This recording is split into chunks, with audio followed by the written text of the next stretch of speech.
पुंडलीक वरदे हरिविठ्ठल श्री ज्ञानदेव तुकाराम गोपाल कृष्ण भगवान की जय।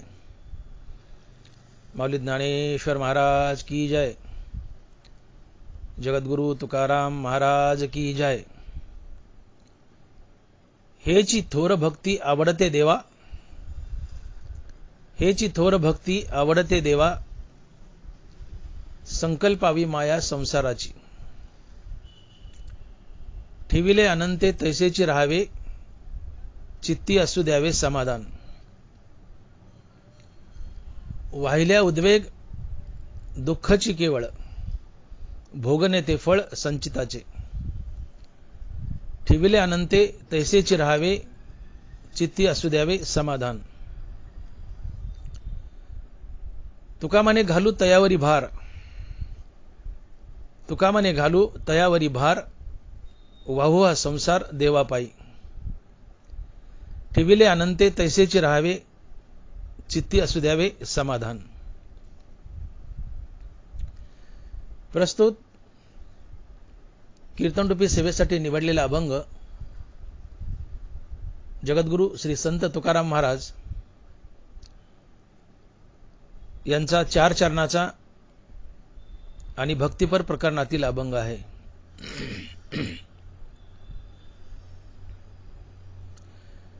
तुकोबाराय म्हणतात, हेची थोर भक्ती आवडते देवा। हेची चकारात्मक सांगितलंय। हेची थोर भक्ती आवडते देवा, संकल्पावी माया संसाराची।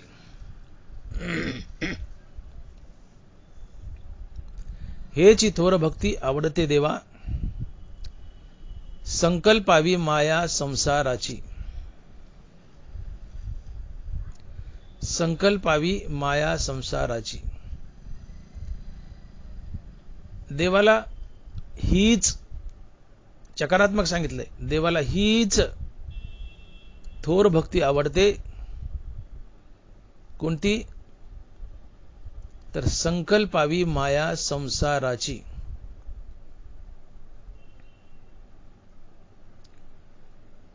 संकल्पावी माया संसाराची।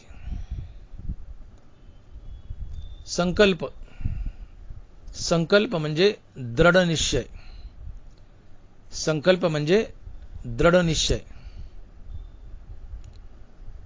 संकल्प हे 2 प्रकारचे असतात, एक पॉझिटिव्ह आणि दुसरा निगेटिव्ह।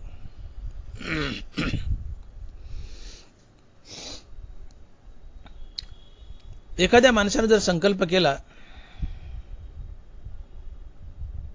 की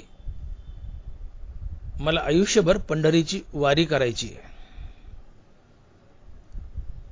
तर हा पॉझिटिव्ह संकल्प आहे। मला आयुष्यभर पंढरीची वारी करायची, हा पॉझिटिव्ह संकल्प आहे।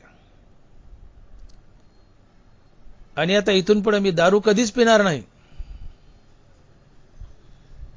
हा निगेटिव्ह संकल्प आहे। दोन्ही संकल्पच आहेत, पण एक पॉझिटिव्ह आणि एक निगेटिव्ह। एकामध्ये धरायचे, एकामध्ये सोडायचे।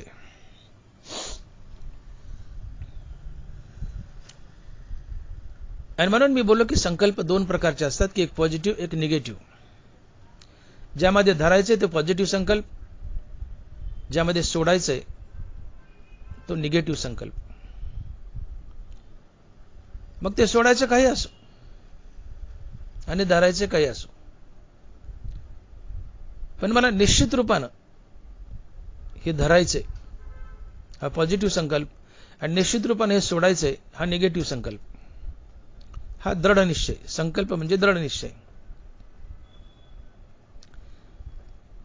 एकदा एक मनुष्य काही मित्रासोबत फिरत फिरत काशीला गेला।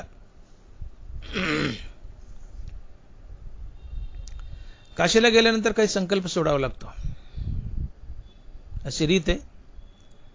सगळेजण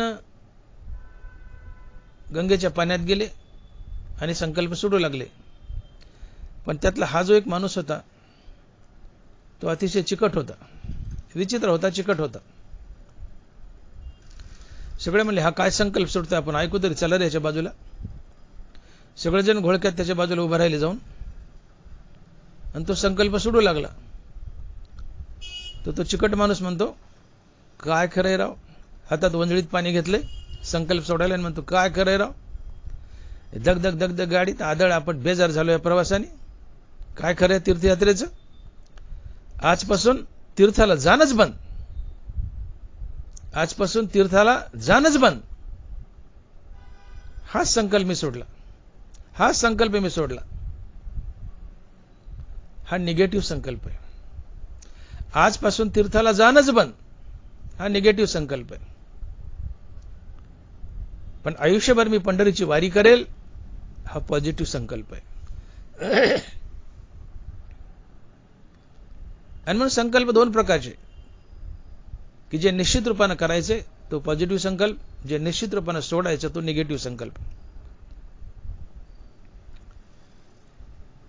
गंगापूजनाच्या दिवशी एखादा मनुष्य जर मरण पावला आणि गंगापूजन असेल त्या माणसाचं, तर गंगापूजनाच्या दिवशी ब्राह्मण देवता घरातील सगळ्या कर्त्या माणसाला काहीतरी संकल्प सोडायला लावतात. ते ब्राह्मण देवता म्हणतात, चला सगळे संकल्प सोडा प्रत्येक जण. मग कुणी म्हणतो मी 12 महिने पायात चप्पल घालणार नाही,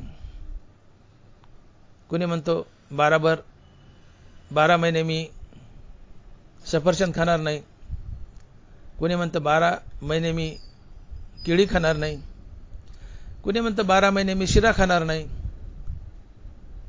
कुणी म्हणतं 12 महिने मी बिड्या पिणार नाही, कुणी म्हणतं 12 महिने मी दारू पिणार नाही.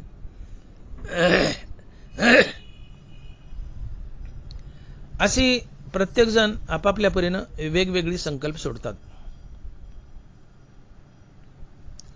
आता एखादा म्हटला की ब्राह्मण देवता म्हणतात, सोडा मामा, सांगा तुम्ही काय संकल्प सोडता. तो मामा म्हणतो की मी 12 महिने केळी खाणार नाही, मी 12 महिने केळी खाणार नाही. तर या माणसानं काय संकल्प सोडलाय, तर 12 महिने अर्थात वर्षभर मी केळी खाणार नाही. इथे केळीचा वर्षभर त्याग आहे. तसे संसारावरील मायेचा कायमचा त्याग, याला म्हणतात संकल्पावी माया संसाराची. अर्थात संसारावरील माया काढायची व ती माया देवाला द्यायची. अर्थात संसारावरील प्रेम काढायचे व ते प्रेम देवाला द्यायचे, याला म्हणतात संकल्पावी माया संसाराची. संसार त्यागायचा नाही, संसारावरील माया त्यागायची, त्याला म्हणतात संकल्पावी माया संसाराची. संसारात राहायचंय, पण संसारात राहून संसारावरील प्रेम, संसारावरील माया त्यागायची आणि ती माया आणि प्रेम देवाला द्यायचं, याला म्हणायचं संकल्पावी माया संसाराची. याला ज्ञानोबा म्हणतात की असोनी संसारी जीवे वेगू करी. तुम्ही संसारात राहा, संसार टाकायचा नाही, संसारातच राहायचंय, पण हरिनाम घ्यायला जिभेला वेग द्यायचा आहे. हरिनाम घ्यायला जिभेला वेग द्यायचा आहे. मी असं का म्हणतो, संकल्पावी माया संसाराची म्हणजे संसारातच राहा, पण हरिनाम घ्यायला जिभेला वेग द्या. का? तर संसार एकदम सुटत नाही, तो हळूहळू सुटतो. संसारावरची माया हळूहळू उठते आणि ती माया देवावर जाते. यासाठी बराच मोठा कालावधी लागतो. हे एकदम घडत नसतं, ते हळूहळू घडतं. संसाराचं प्रेम काढायचं आणि डायरेक्ट देवाला द्यायचं. तुकोबाराय म्हणले, विरळ आहेस कोणी तुका त्याची लोटांगणी. कोट्यावधीत एखादा असतो, डायरेक्ट संसाराचं प्रेम काढले, बायका मुलावरचं प्रेम काढले, धन दौलतीचं प्रेम काढले आणि ते प्रेम देवाला दिलंय. विरळा ऐसा कोणी तो का त्याची लोटांगणी. अशक्य पराकोटीतील गोष्ट आहे. घडतं पण फार अशक्य. डायरेक्ट संसाराची माया काढली, डायरेक्ट देवाला देऊन टाकली, मग तो कोणी संसार जिंकला असता. संसाराबद्दल, बायका मुलाबद्दल एवढी घन आसक्ती असते की ती निघता निघत नाही, सुटता सुटत नाहीये. का? तर संसाराची माणसाला घन आसक्ती आहे. टिजभर लंगोटीतही पूर्ण संसार भरून राहिला आहे. टिजभर लंगोटीतही पूर्ण संसार भरून राहिला आहे.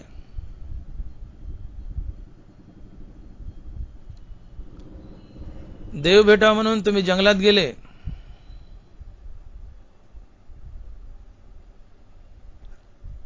तुम्ही घरी राहा की जंगलात राहा, आसक्ती तुमचा पिच्छा सोडत नाही.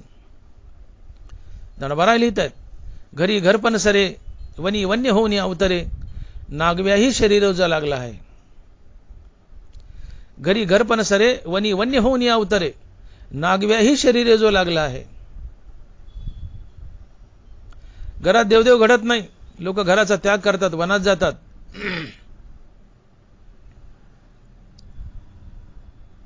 वनात जे नागी होऊन फिरतायत, आसक्ती त्यांचे मानगुटीवर जाऊन बसते. टिजभर लंगोटीत पूर्ण संसार भरून राहिलाय. 500 रुपयाच्या नोटेत जसे 500 रुपये ठासून भरलेत, तसं टिजभर लंगोटीत पूर्ण संसार ठासून भरलाय. तुम्ही जनात राहा की वनात राहा, आसक्ती पिच्छा सोडत नाही.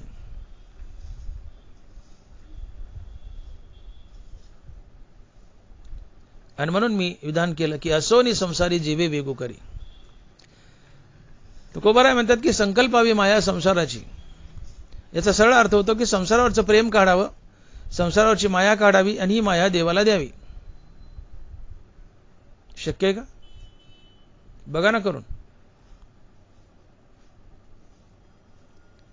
अतिशय अवघड आहे, अतिशय अवघड आहे. संसाराचं प्रेम काढायचं आणि डायरेक्ट देवाला द्यायचं. आणि म्हणून ज्ञानोबाराय आम्हाला हिंट देत आहेत, हे घडेल, संसाराचं प्रेम निघेल, ते देवाला जाईल, पण हळूहळू, एकदम नाही. मग त्यासाठी असोनी संसारी जीवे वेगू करी, वेदशास्त्र उभारी बाह्य सदा. संसारातच राहा, पण जिभेला हरिनाम घ्यायला वेग दे. जिभेला हरिनाम घ्यायला वेग दे. कारण हरिनाम एक अशी गोष्ट आहे की तुम्ही निरंतर हरिनाम घेऊ लागले तर हरिनामातही गोडी आहे असं तुमच्या मनाला हळूहळू कळायला लागतं. आणि हरिनामातही गोडी आहे हे मनाला एकदा कळालं की मन त्या हरिनामासाठी चटावतं. या मनाचा असा समज झालाय की विषय भोगाशिवाय इतरत्र कुठं सुखच मिळत नाही. या विषया वाचून काही अनेक सर्वथा रम्य नाही, ऐसा स्वभावची पाही इंद्रियांचा. विषय भोगाशिवाय रम्य असं ठिकाणच नाही, किंवा विषय भोगासारखी मजा इतर कशातच नाहीये,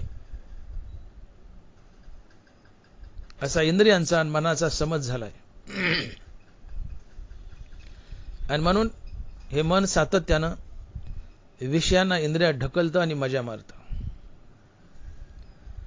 पण या मनाला तुम्ही थोडं रोज हरिनाम दाखवा. याला ज्ञानोबराय अभ्यास योग म्हणतात. तुम्ही रोज थोडं मनाला हरिनाम दाखवा. ज्ञानोबराय लिहित आहेत, या मनाचे एक निके, जे देखील या गुढीच्या ठाया सोके, म्हणून अनुभव सुखेची कौतुके दावीत जायचे. या मनाच्या सगळ्या सवयी वाईट आहेत.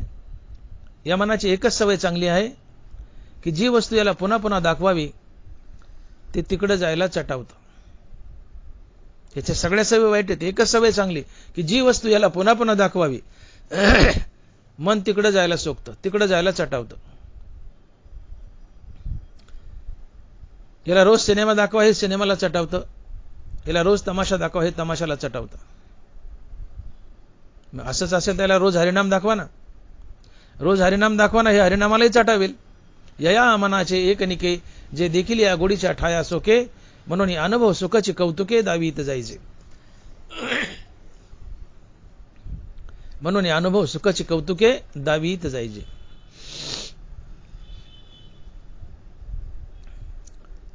ज्ञानोबांनी अभ्यासयोग सांगितलंय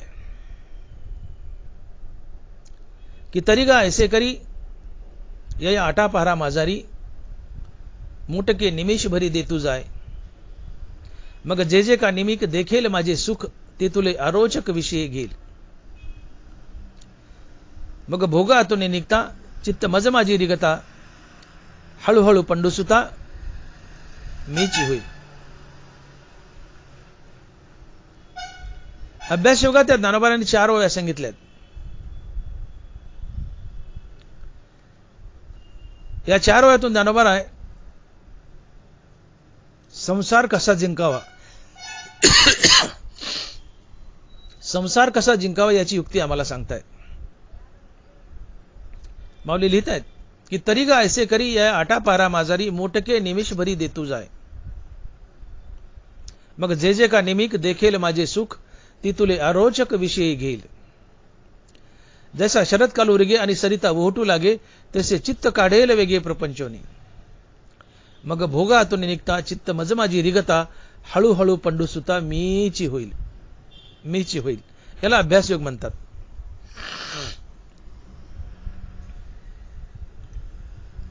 ज्ञानोबा म्हणताय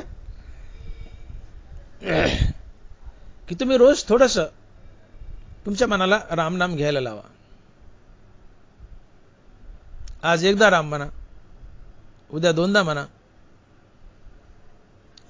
परवा 3दा म्हणा.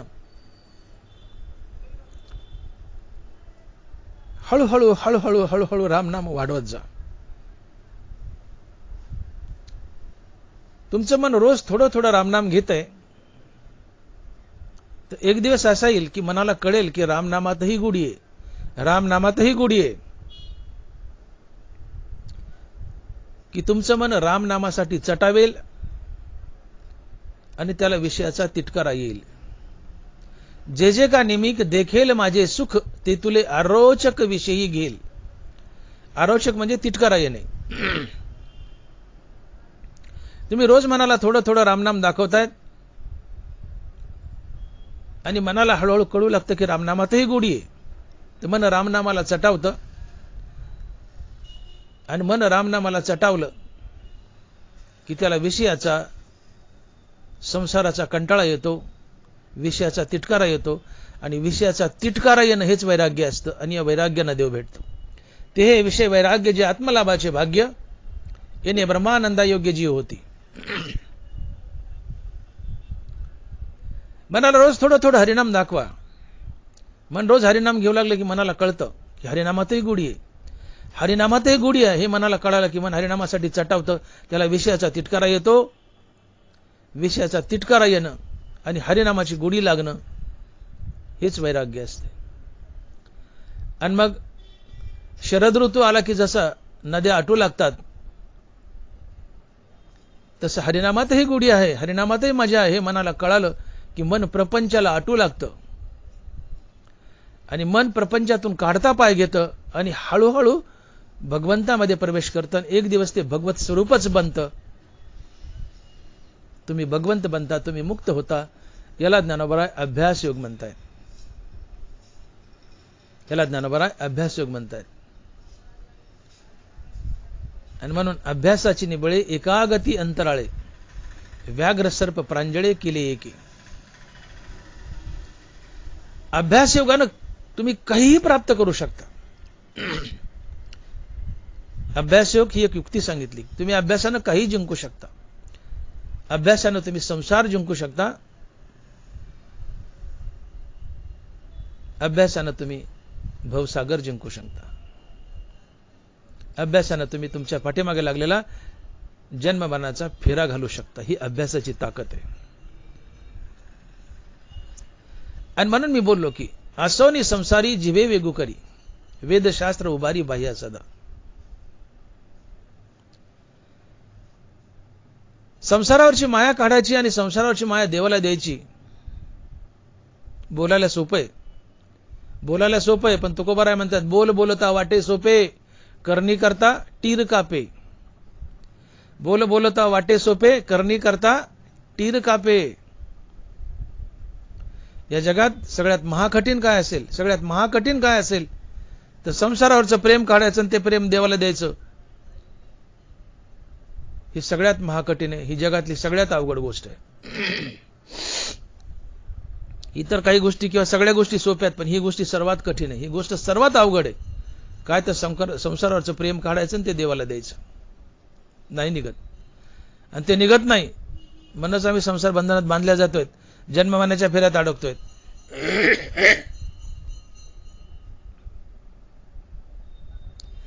आणि मग तुकोबाराय अभंगाच्या पहिल्या चरणात जे म्हणतात की हेची थोर भक्ती आवडते देवा, संकल्पावी माया संसाराची. देवाला हीच थोर भक्ती आवडते. कोणती? तर संकल्पावी माया संसाराची. देवाला हीच थोर भक्ती आवडते. कोणती? तर संकल्पावी माया संसाराची. अर्थात संसारावरील माया काढावी व ती देवाला द्यावी. आणि मग संसारावरची माया काढायची आणि ती माया देवाला द्यायची. तर हे एक प्रकारचं वैराग्यच आहे. वैराग्यच आहे. संसारावरचं प्रेम काढायचं आणि ते देवाला द्यायचं. म्हणजे तुम्ही संसाराबद्दल अनासक्त झाले. संसाराबद्दल अनासक्त होणं हे वैराग्यच आहे. काय वैराग्य?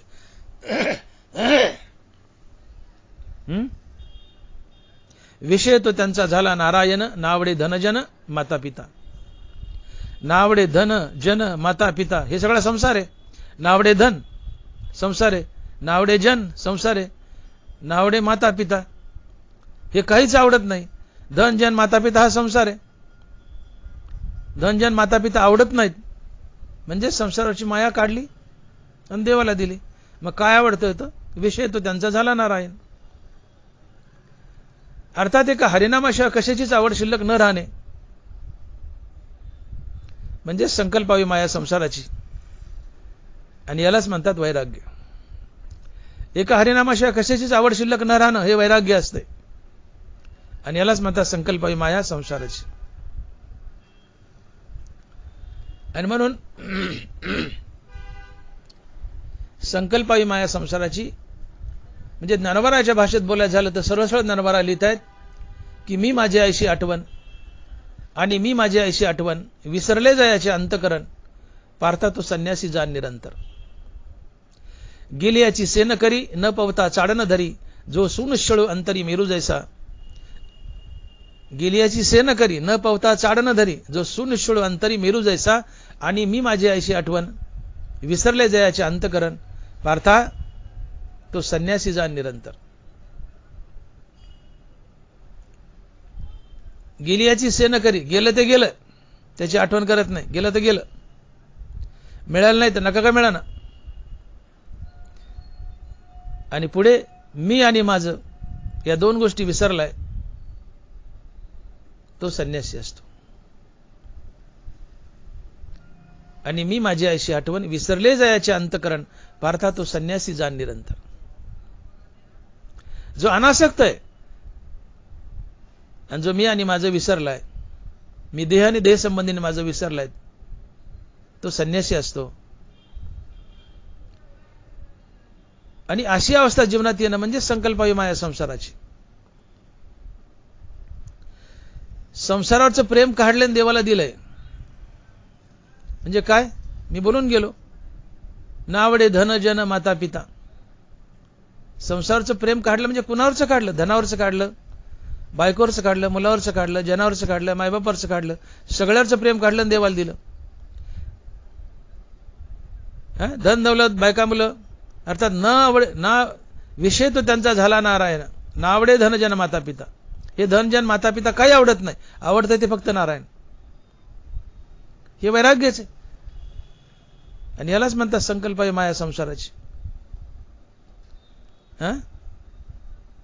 मी बोलून गेलो की ब्राह्मण देवता गंगापूजनाच्या दिवशी सांगतात, मामा चला सोडा संकल्प. काय सोडायचा आहे?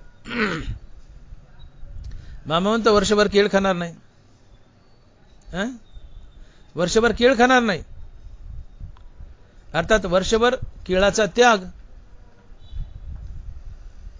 तसं कायमचा संसारावर असलेल्या मायेचा त्याग. वर्षभर केळाचा त्याग आहे, इथं कायमचा संसारावर असलेल्या मायेचा त्याग आहे. म्हणजे संकल्पावी माया संसाराची. आता संसारावरील प्रेम काढायचं आणि देवाला द्यायचं. आजपर्यंत तुम्ही संसारासाठी जगले, बायका मुलासाठी जगले, धनासाठी जगले. आता तुम्ही देवासाठी जगायचं. तुम्ही देवासाठी जगायचं म्हणजे संकल्पावी माया संसाराची. संसाराचं प्रेम काढायचं आणि देवाला द्यायचं म्हणजे संकल्पावी माया संसाराची. संकल्पावरची माया काढायची, संसारावरची माया काढायची आणि देवाला द्यायची. संसारावरची माया काढायची आणि देवाला द्यायची म्हणजे संकल्पावी माया संसाराची.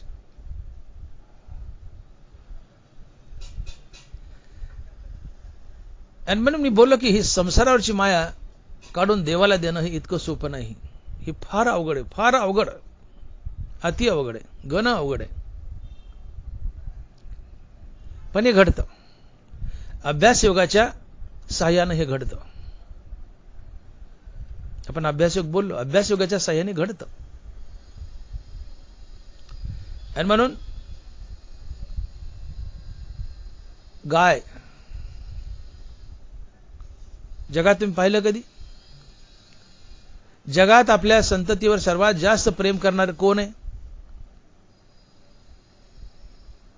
सगळेच आपल्या अवलादीवर संततीवर प्रेम करतात, सगळेच करतात.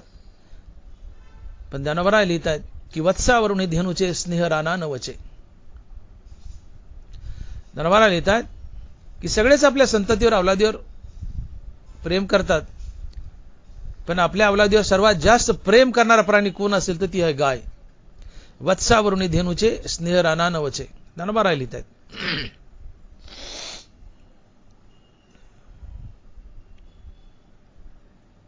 गाईचं वासरू आणि बाईचं लेकरू गोठ्यात आहे. गोठ्याला कडी आहे, बाहेरून कुलूप आहे आणि गोठ्याला आग लागली आहे. प्रसंग कसा आहे बघा. गाईचं वासरू आणि बाईचं लेकरू गोठ्यात बंद आहे. गाईचं वासरू, बाईचं लेकरू गोठ्यात बंद आहे. गोठ्याला बाहेरून, गोठा म्हणजे कोठा, गोठ्याला बाहेरून कुलूप आहे आणि गोठ्याला आग लागली आहे. आणि गाय आणि ती बाई गोठ्याच्या बाहेर दारात उभ्या आहेत. गोठा पेटलाय, धड धड धड धड आग लागली, जळायलाय. बाई भोवताली नुसती थाय थाय थाय थाय नाचते. माझ्या बाळाला वाचवा, माझ्या बाळाला वाचवा, माझ्या बाळाला वाचवा, नुसती नाचती. अगं शिरणा आगीत, तुझ्या बाळाला वाचवा, शिरणा आगीत. लोकाला मारते का तू? शिरणा. पण आई आगीत शिरणार नाही. लोकाला म्हणे माझ्या बाळाला वाचवा, माझ्या बाळाला वाचवा. बाहेर नुसती थाय थाय नाचत, स्वतः आगीत शिरायची नाही, दुसऱ्याला म्हणे आगीत शिर, माझ्या बाळाला वाचवा. हे आईचं प्रेम. पण गाय धडका घेऊ घेऊ दार मोडेल गोठ्याचं, आगीत शिरल उडी मारून, शिंगानं वासराची मेघ किंवा दोर तोडेल आणि अलगद वासरला बाहेर घेऊन येईल. आणि म्हणून ज्ञानोबा लिहितात की वत्सावरून धेनुचे स्नेह राना नवचे. गाय डोंगराला सरते आणि तिचं चित्त सारखं गोठ्यात वासरापाशी असतं. तिचं चित्त वासरापाशी असतं. जगात आपल्या संततीवर, आपल्या अवलादीवर सगळ्यात जास्त प्रेम करणारी गाय. गायची अवलाद म्हणजे वासरू. जगात आपल्या अवलादीवर सगळ्यात जास्त प्रेम करणारी गाय पण आता या गाईचं जे वासरू आहे त्याचा हळूहळू 2-3 वर्षानं बैल झालाय आणि हे 3 वर्षानं वासरू बैल झाले आणि ते बैलगाडीला जुंपले. गाय डोंगरावरून चरून आली आणि या वासराच्या अर्थात बैलाची बैलगाडी त्या गाईला आडवी आली. बघा, वासरू बैल झाले, त्या वासराच्या अर्थात बैलाची बैलगाडी गायला आडवी आली आणि गाय डोंगरावरून चरून आली. गाय आणि वासरू अर्थात तो बैल दोघं एकमेकाला भेटलेत,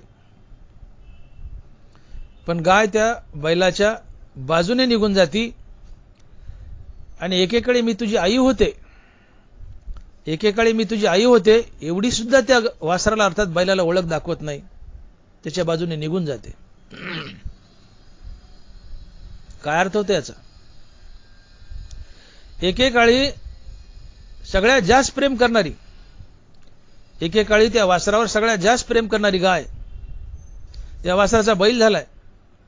गाय डोंगरावरून चरून आली, त्या वासराचा बैल झालाय, त्याची बैलगाडी त्या गायला आडवी आली, दोघांची भेट झाली. गाय त्या बैलाच्या बाजून निघून जाते, त्याच्याकडे डोंकूनही पाहत नाही की एकेकाळी मी तुझी आई होते अशी ओळख सुद्धा दाखवत नाही, बाजूने निघून जाते. आपल्या वासरावर जगात सर्वात जास्त प्रेम करणारी गाय हळूहळू आपल्या वासरावरचं प्रेम कमी करते आणि एकेकाळी मी तुझी आई होते एवढी सुद्धा ओळख त्या बैलाला दाखवत नाही. तसं आपल्या अवलादीवरील, आपल्या नातरुंडावरील प्रेम हळूहळू हळूहळू त्या गायीसारखं कमी करा आणि हे प्रेम भगवंताला द्या. याला म्हणतात संकल्पावी माया संसाराची. एकदम शक्य नाही, एकदम शक्य नाही, कुणालाच नाही. हळूहळू हळूहळू द्या.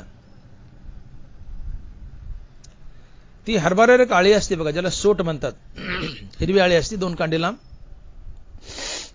सोट आळी म्हणतात. तुम्ही बघा हरभऱ्यावर एका फांदीवर दुसऱ्या फांदीवर जाताना ती आळी अगोदर आपलं अर्ध शरीर दुसऱ्या फांदीवर ढकलते.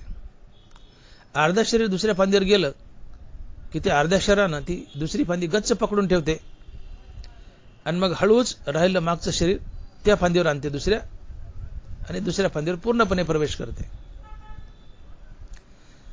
तसं अर्ध शरीर परमार्थात ढकला, अर्ध राहू द्या संसारात, आणि अर्ध्या शरीराने ज्यावेळेस तुम्हाला खात्री झाली की आता परमार्थ मी पक्का पकडलाय, मग हळूच मागचं राहिलेलं संसारातलं शरीर पुढे ढकला आणि परमार्थाच्या फांदीवर या. मग तुम्ही कायमचं परमार्थाच्या फांदीवर याल, संसाराचा विसर पडेल. याला म्हणतात संकल्पावी माया संसाराची. संकल्पावी माया संसाराची. एकदम संसार त्यागल्या जात नाही, सुटत नाही, शक्य नाही. आळीसारखा हळूहळू हळूहळू एका फांदीवर दुसऱ्या फांदीवर हळूहळू जा. जसं गाय हळूहळू आपल्या वासराची आसक्ती कमी करते, तसं पक्षीही आपल्या पिलांची आसक्ती हळूहळू कमी करतात.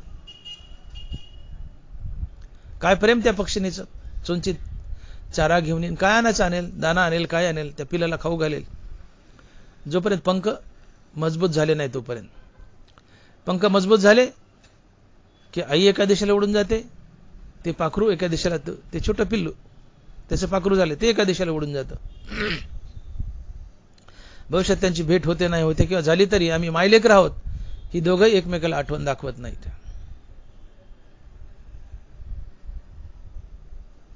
तसं तुम्हा आम्हाला जमावं, तुम्हा आम्हाला जमावं. गाय पक्षी जसं आपल्या गाय वासराची पक्षी पिलाची जशी आसक्ती हळूहळू कमी करतात, त्यांना कायमचं विसरतात, तसं आम्हाला आमच्या संततीला, नातरुंडांना कायमचं विसरता यावं. आणि कायमचं विसरणं म्हणजे संकल्पावी माया संसाराची. पण आम्ही नेमकं उलट करतो. आम्ही आमच्या अवलादीला आणि नातरुंडाला विसरत नाहीत, उलट त्यांची जास्त आसक्ती धरून ठेवतो, त्यांच्याबद्दल आम्ही जास्त आसक्त होतो. त्यांच्याबद्दल आम्ही जास्त आसक्त होतो, आसक्ती सोडत नाही, उलट त्यांची जास्त आसक्ती घेतो. मोठी गंमत आहे. गाय वासराची, पक्षी पिल्याची आसक्ती हळूहळू कमी करतात, त्यांना विसरून जातात. तसं आम्हीही आमच्या अवलादीला विसरून जावं हळूहळू, त्यांची आसक्ती कमी करावी. पण आम्ही आसक्ती कमी करत नाहीत, उलट जास्त आसक्ती घेतो, जास्त आसक्ती घेतो आणि त्यांच्यात आसक्त राहतो. ज्ञानोबारायाची साक्ष देत आहेत, माऊली लिहित आहेत, पहिली ये बाळ दसे आई बा हेची एक पिसे, ते सरे मग स्त्री मासे भुलोनी ठाके, मग स्त्री भोगिता थावो वार्धक्य लागे येवो, मग तोची प्रेम भावो बाळकासी आनी. पहिले बाळ दसे आईबा हेची एक पिसे, चकारात्मक सांगितले. 5 वर्षाचं मुले त्याला लहानपणी एकच पिसं असतं, आई आई बाबा बाबा. 5 वर्षाच्या मुलापुढे एक पोतभर नोटा टाका, ते डुंकून बघत नाही, त्याला काय घेणं नाही त्या नोटाचं. त्याला एकच पिस, आई आई बाबा बाबा. पहिली आहे बाळ दसे आईबा हेची एक पिसे. 5 वर्षाच्या मुलाला, 4 वर्षाच्या मुलाला एकच पिसं असतं, आई आई बाबा बाबा. आई वडिलाची आसक्ती असते लहान मुलाला. कुठपर्यंत? हळद लागूस तर, हळद लागूस तर किंवा सुपारी फुटूस तर. एकदा हळद लागली, सुपारी फुटली, अर्थात ते टोनगं झालं. टोनगं झालं की मग ते सरे, नरबारा म्हणतात ते सरे मग स्त्री मासे भुलोनी ठाके. काय मौज आहे बघा. लहानपणी फक्त आईवडिलाचंच वेड, फक्त आईवडिलावरच प्रेम. कुठपर्यंत? वयात येऊस तर, लग्न होस तर. लग्न झालं की आईवडिलावरचं प्रेम उठतं आणि मग बायकोच्या गोऱ्या मास्कांडाला, गोऱ्या कातड्याला भुलतो. आईवडिलावरचं प्रेम उठतं लग्न झाल्यावर आणि ते बायकोवर जातं. ते सरे मग स्त्री मासे भुलोनी ठाके. बरं बायकोवर तरी कुठपर्यंत? ज्ञानोबा लिहितात, मग स्त्री भोगिता थावो वार्धक्य लागे येवो, मग स्त्री भोगिता थावो वार्धक्य लागे येवो, मग तोची प्रेम भावो बाळकासी आनी. लहानपणी लहान वयात आईवडिलावर प्रेम, तरुणपणात आईवडिलावर उठलं, बायकोवर गेलं, थोडंसं उतरतं वय लागलं की बायकोवरचं उठतं आणि ते अवलादीवर आणि नातरुंडावर जातं. मग स्त्री भोगिता थावो वार्धक्य लागे येवो, मग तोची प्रेम भावो बाळकासी आनी. थोडंसं उतरवाय लागलं की बायकोवरचं उठतं, अवलादीवर येतं, नातरुंडावर येतं. तोची प्रेम भाव बाळकासी आनी. आणि म्हणून नातू हा साह्य असतो आणि अवलादी दूध असते. अवलाद दूध आणि नातू हा साई असतो. दुधापेक्षा साई जास्त प्रिय असते.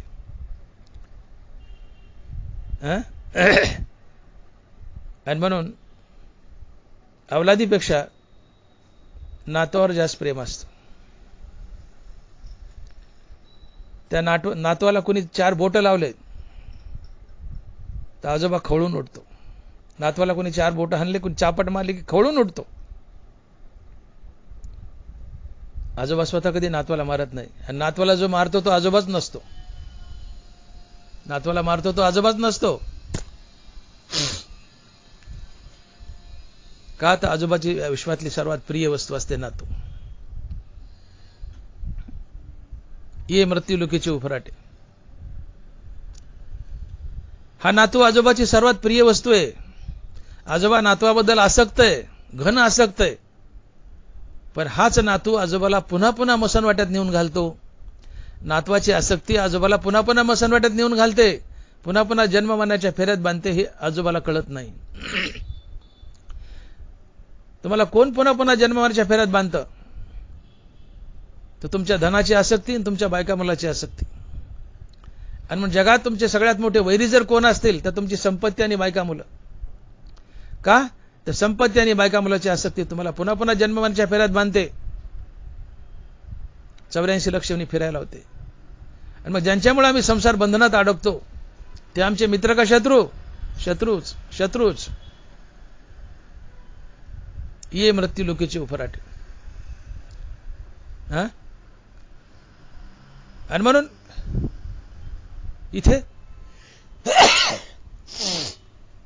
इथे शान होण्याची गरज आहे. गाय आपल्या वासराची, पक्षी आपल्या पिलाची जसं हळूहळू आसक्ती कमी करतात आणि पिला आणि वासर मोठं झाल्यावर एकेकाळी मी तुमची आई होते, ही सुद्धा गाय आणि ती पक्षीने त्या वासरला आणि पिलाला आठवण देत नाही. एकेकाळी मी तुझी आई होते अशी आठवण ती गाय वासराला आणि पक्षी पिलाला देत नाहीत. ते त्या एकमेकाला कायमचे विसरून जातात. अर्थात गाय वासराची, पक्षी पिलाची आसक्ती हळूहळू कमी करते, एकमेकांना विसरतात.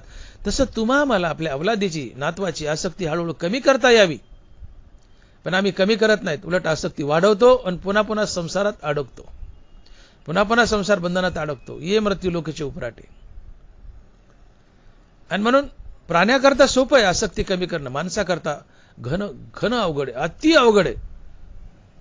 संकल्प ही माया संसाराची, हे अति अवघड आहे माणसासाठी. संसाराचं प्रेम माणसाच्याने सुटतच नाही. उलट मनुष्य संसारात अवलादीवर, नातवाबद्दल जास्त आसक्त होतो आणि त्यांच्या आसक्तीने मरून पुन्हा पुन्हा जन्मतो, पुन्हा मरतो, पुन्हा जन्मतो, 84 लक्ष योनीमध्ये अडकतो. आणि म्हणून मी बोललो की तुम्हाला पुन्हा पुन्हा जन्म मरण्याच्या फेऱ्यात जर कोण बांधत असेल, ही धनाची आसक्ती आणि बायका मुलाची आसक्ती. आणि मग धन आणि बायका मुलं हेच आमचे खरे वैरी आहेत, जग नाही. पण तरी सुद्धा दानवराय आम्हाला एक युक्ती सांगतात की इतकी घन आसक्ती आहे माणसाला आपल्या अवलादीबद्दल, नातवाबद्दल, पण ही आसक्ती हळूहळू कमी करता येते. कशानं? तर अभ्यास योगानं. आणि एवढ्या करतात ज्ञानोबा म्हणतात की असोनी संसारी जिवे वेगू करी. तू संसारातच राहा, फक्त जिबेला हरिनाम घ्यायला वेग दे. संसारातच राहा, परंतु जिबेला हरिनाम घ्यायला वेग दे. आणि जिबेला हरिनाम घ्यायला वेग देणे हाच अभ्यास योग आहे. या जिबेला रोज थोडं हरिनाम दाखवा. या जिबेला अर्थात मनाला रोज थोडं हरिनाम दाखवा. मनाला एकदा कळालं की हरिनामात गोडी आहे, ते मन हरिनामाला चटावेल. मन एकदा हरिनामाला चटावलं तर त्याला विषयाचा तिटकारा येईल. विषयाचा तिटकारा येणं हेच वैराग्य, आणि वैराग्यानं देव भेटतो. ते हे विषय वैराग्य, जे आत्मलाभाचे भाग्य, येणे ब्रह्मानंदा योग्य जीव होती. आणि मग जसा शरद ऋतू आला की नद्या आटू लागतात, तसं हरिनामाची गोडी कळाली की मन चित्त प्रपंचाला आटू लागतं. ते मन हळूहळू भगवंतात प्रवेश करतं आणि एक दिवशी कायमचं भगवत स्वरूप बनतं.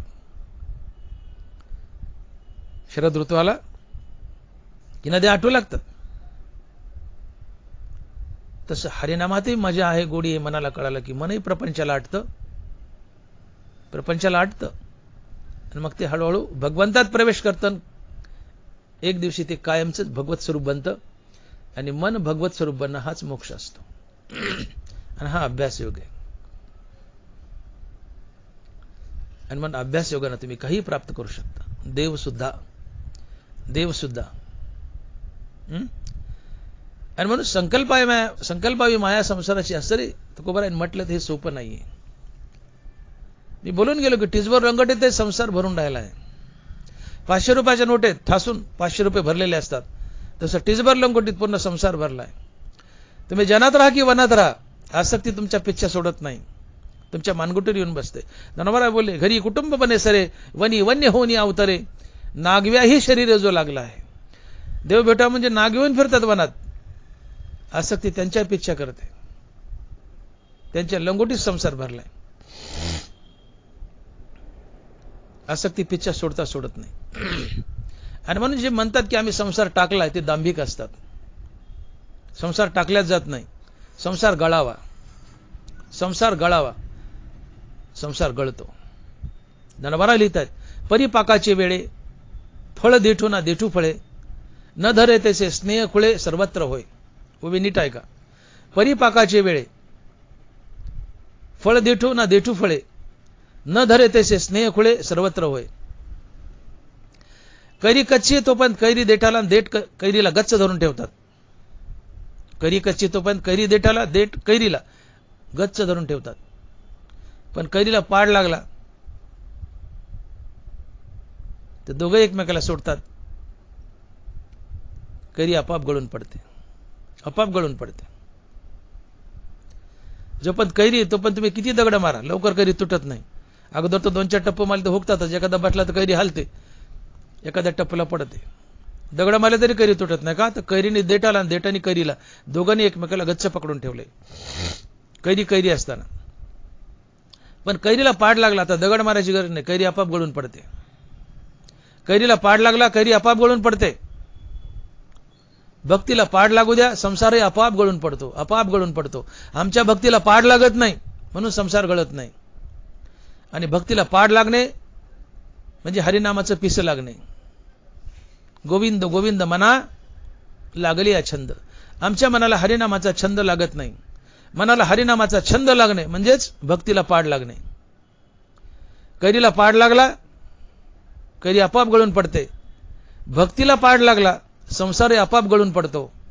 आणि भक्तीला पाड लागणं म्हणजे मनाला हरिनामाचा छंद लागणे.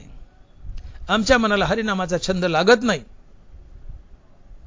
अर्थात आमच्या भक्तीला पाड लागत नाही म्हणून आमचा संसार गळत नाही. आम्ही संसारात पुन्हा पुन्हा अडकतो. आणि मग भक्तीला पाड लागावा, भक्ती परिपक्व व्हावी, यासाठी अभ्यास योग ज्ञानोबा सांगतायत. अभ्यासाची निबळे एकागती अंतराळे, व्याघ्र सर्प प्रांजळे केले एकी. अभ्यासानं तुम्ही काहीही मिळवू शकता.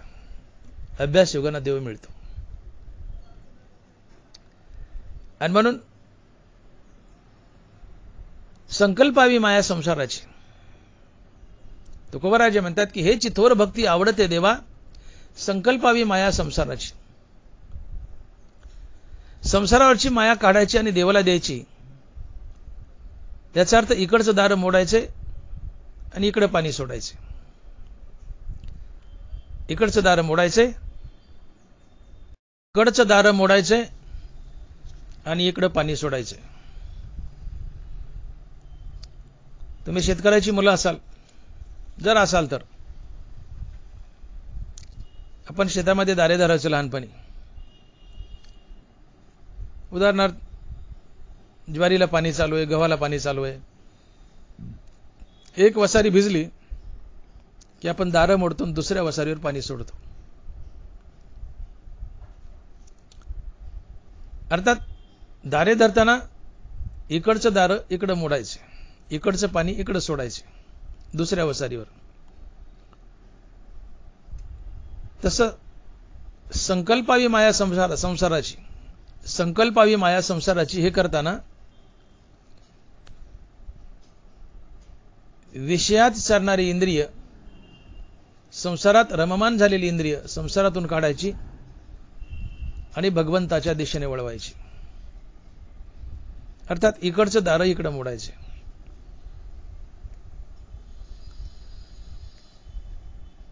संसारात विषयात रममान झालेली ही इंद्रिय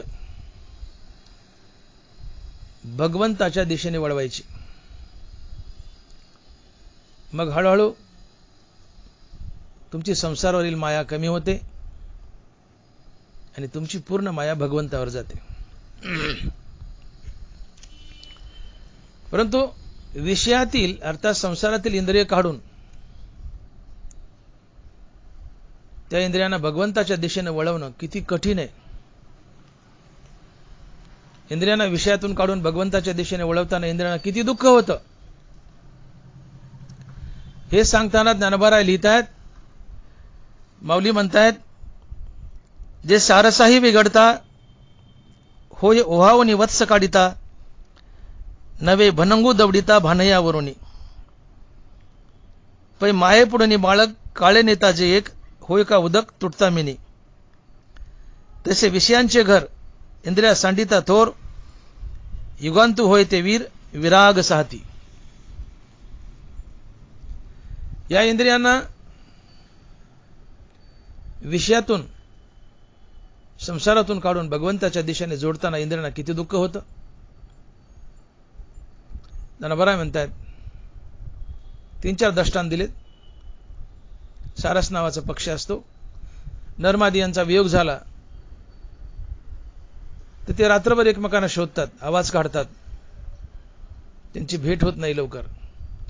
या पक्षाचा वियोग झाल्यावर त्यांना जेवढं दुःख होतं, सारस पक्षाचा नर मादीचा वियोग झालाय, वियोग झाल्यावर त्यांना जेवढं दुःख होतं, किंवा एखादा 2 दिवसाचा मनुष्य उपाशी आहे, ताटावर बसलाय, तोंडात घास घालणार एवढ्यात त्याला उठवलं ताटावरून, भरल्या ताटावरून उठवलं, उपाशी माणसाला ताटावरून उठवलं, किती दुःख होईल. किंवा मासा पाण्याच्या बाहेर काढलाय, तडपडालाय, त्याला किती दुःख होईल.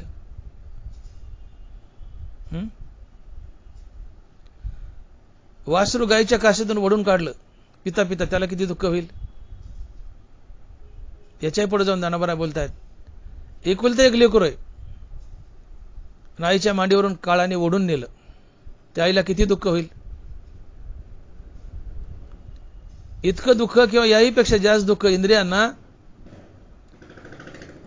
विषयातून काढून भगवंताकडे जोडताना होतं.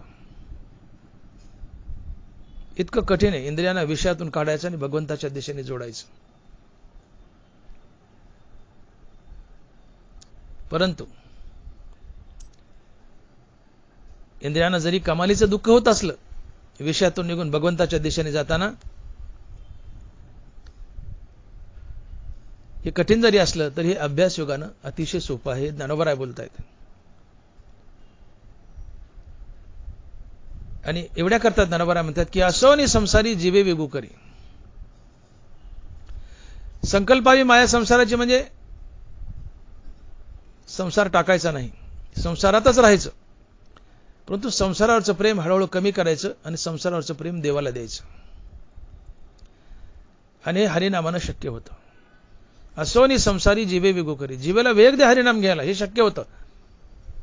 हो, नामपाठ मौन प्रपंचाचे. हरिनामानं प्रपंच मौनावतो. तुम्हाला विषयाचा प्रपंचाचा तिटकारा येतो आणि तुम्हाला आपोआप भगवंतामध्ये प्रेम निर्माण होतं. यालाच म्हणतात संकल्पावी माया संसाराची. तुकोबारायांनी एका अभंगातून इंद्रियांना विनंती केली आहे. महाराज बोलतात की घेई घेई माझे वाचे गोड नाम विठोबाचे. तुम्ही डोळे घ्या रे सुख पहा माझ्या विठोबाचे मुख. तुम्ही ऐका रे कान माझ्या विठोबाचे गुण. मनात येत धाव घेई राहे विठोबाचे पायी. या सगळ्या इंद्रियांना विनंती केली आहे की बाबांनो, डोळ्यानं तुम्ही माझ्या विठोबाचं रूप पहा, कानानं तुम्ही माझ्या विठोबाचं भजन ऐका, जिभे तू विठ्ठलाचं नाव घे, मनात तू विठ्ठलाच्या पायावर राहा. तर सगळ्यात अगोदर विनंती केली ही जिभेला. का तर जीभ जास्त बलवान आहे. बाकीच्या इंद्रियांना सिंगल विषय, पण जिभेला डबल विषय. शब्द कानाचा विषय, कानाला एकच विषय. रूप डोळ्याचा विषय, डोळ्याला एकच विषय रूप. नाकाला गंध एकच विषय. त्वचेला स्पर्श विषय एकच विषय. जिभेला डबल विषय. जिभेला चव हा एक विषय आणि जिभेला वाणी हा एक विषय. जीभ बोलते. आणि म्हणून पहिली विनंती जिभेला की घेई घेई माझे वाचे गोड नाम विठोबाचे. हे जिभे, हे माय जिभे, तू माझ्या विठ्ठलाचं गोड नाव घे की. घे ना ग. विषयात मजा आहे मान्य आहे मला, पण तू एकदा माझ्या विठ्ठलाचं नाव घेऊन बघ ना ग जिभे. तुकोबारा विनंती करता जिभेला, हे जिभे, हे माय जिभे, हे जिभे ताई, बघ ना काय माझ्या विठ्ठलाचं नाव घेऊन, बघ ना किती गोड आहे. घेई घेई माझे वाचे गोड नाम विठोबाचे. बघ ना ग घेऊन. जिभेला विनंती केली आहे. का? इंद्रिय बलवान आहेत, विषयाला चटवलेत. विषयातून बाहेर निघताना त्यांना काय दुःख होतं मी बोलून गेलो. गाईचं वासरू काशेतून काढलं काय दुःख होतं. उपाशी माणूस ताटावून उठवलं काय दुःख होतं. आई पडून एकुलते एक लेकरून नेलं काय दुःख होतं. मासा पाण्याच्या बाहेर काढला काय दुःख होतं. तितकं किंवा त्यापेक्षा अधिक दुःख इंद्रियांना विषयातून बाहेर निघताना होतं. आणि म्हणून इंद्रियांना विनंती, घेई घेई माझे वाचे गोड नाम विठोबाचे. तुम्ही डोळे घ्या रे सुख पहा माझ्या विठोबाचे रूप. या इंद्रियांना विनंती करायची आणि विनंती करून त्यांना रामनाम घ्यायला लावायचं. आणि मग इंद्रियांना हळूहळू कळतं की रामनामातही गुढी आहे. मग हे सगळे इंद्रिय रामनामाला चटवतात. सगळ्याच इंद्रियांना विषयाचा तिटकारा येतो. विषयाचा तिटकारा येणं हे वैराग्य असतं आणि वैराग्यानं देव भेटतो. ते हे विषय वैराग्य जे आत्मलाभाचे भाग्य याने ब्रह्मानंदा योग्य जीव होती. हा अभ्यास योग आहे. आणि अभ्यास योगानं एकदा इंद्रियांना विषयाचा तिटकारा आला की ते भगवंताशी कायमचे जोडल्या जातात. इंद्रिय भगवंताशी जोडल्या गेले. इंद्रिय विषयातून अर्थात संसारातून निघाले आणि भगवंताशी जोडल्या गेले. म्हणजे तुम्हीच भगवंताशी जोडल्या गेले. ही माया प्रेम कोणामुळे? मनामुळे. 5 ज्ञानेंद्रिय आणि 6वं मन ही विषयात संसारात आसक्त आहे. ही 5 ज्ञानेंद्रिय आणि 6वं मन विषयातून संसारातून बाहेर निघालं आणि भगवंताशी जोडल्या गेलं. याचाच अर्थ आहे संकल्पावी माया संसाराची. मन विषयात संसारात गुंतलंय. अर्थात तुमच्या मनाला संसाराची माया आहे, संसाराचं प्रेम आहे. मग हेच मन संसारातून निघून भगवंतावर प्रेम करू लागलं तर यालाच म्हणायचं संकल्पावी माया संसाराची. आणि मग हे मन संसारातून काढले आणि भगवंताशी जोडले. कशानं? तर रामनामानं, अभ्यास योगानं. इकडचं दार इकडं मोडले. इंद्रिय विषयातून काढलीत आणि भगवंताच्या दिशेने जोडली आहेत. आणि म्हणून इंद्रियांना विनंती आहे की तुम्ही रामनाम घ्या. इंद्रिय रामनाम घेऊ लागतात. मन रामनाम घेऊ लागतं. मनाला ज्या दिवशी कळतं की रामनामातही गोडी आहे ते रामनामाला चटावतं. त्याला विषयाचा संसाराचा तिटकारा येतो. विषयाचा संसाराचा तिटकारा येणं हेच वैराग्य असतं. आणि असं वैराग्य धारण करून हरिनाम घेणं ही थोर भक्ती असते. हेची थोर भक्ती आवडते देवा संकल्पावी माया संसाराची. संकल्पावी माया संसाराची या शब्दाचा सरळ अर्थ होतो वैराग्य धारण करून हरिनाम घेणे. संकल्पावी माया संसाराची म्हणजे संसाराचं प्रेम काढावं आणि देवाला द्यावं. संसाराचं प्रेम काढावं आणि देवाला द्यावं म्हणजे वैराग्य. संसारात प्रेम आहे म्हणजे संसारात तुम्ही आसक्त आहात. संसाराचं प्रेम काढलं आणि देवाला दिलं म्हणजे तुम्ही संसाराबद्दल अनासक्त झाले. आणि संसाराबद्दल अनासक्त होणं हेच वैराग्य असतं. विषय तो त्यांचा झाला नारायण नावडे धनजन माता पिता. एका हरिनामाशिवाय कशाचीच आवड शिल्लक न राहणं हेच वैराग्य. आणि मग आता संसारावर प्रेम राहिलं नाही, संसाराची आवड राहिली नाही, हरिनामाची आवड निर्माण झाली हेच वैराग्य. मग संकल्पावी माया संसाराची याचा स्पष्ट अर्थ होतो वैराग्य धारण करून निरंतर हरिनाम घेणे म्हणजेच संकल्पावी माया संसाराची.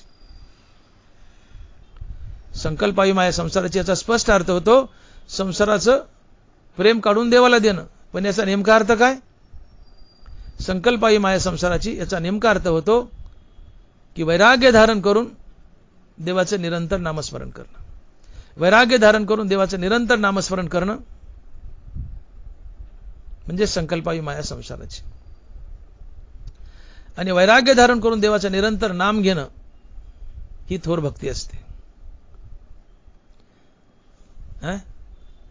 वैराग्य धारण करून देवाचं निरंतर नाम घेतलं याचाच अर्थ संकल्पावी माया संसाराची, याचाच अर्थ वैराग्य. आणि वैराग्य धारण करून जो देवाचं नाव घेतो ही थोर भक्ती असते. आणि ही थोर भक्ती देवाला आवडते. अर्थात वैराग्य धारण करून जो हरिनाम घेतो ही थोर भक्ती आहे. आणि यालाच म्हणतात संकल्पावी माया संसाराची. हेची थोर भक्ती आवडते देवा संकल्पावी माया संसाराची. दोन्ही डगरीवर हात ठेवून चालत नाही, फजिती होते. प्रपंच संसार संपादिन दोन्ही एकही निदानी न घडे त्यासी. प्रपंचातही आसक्त राहील आणि देवातही आसक्त राहील.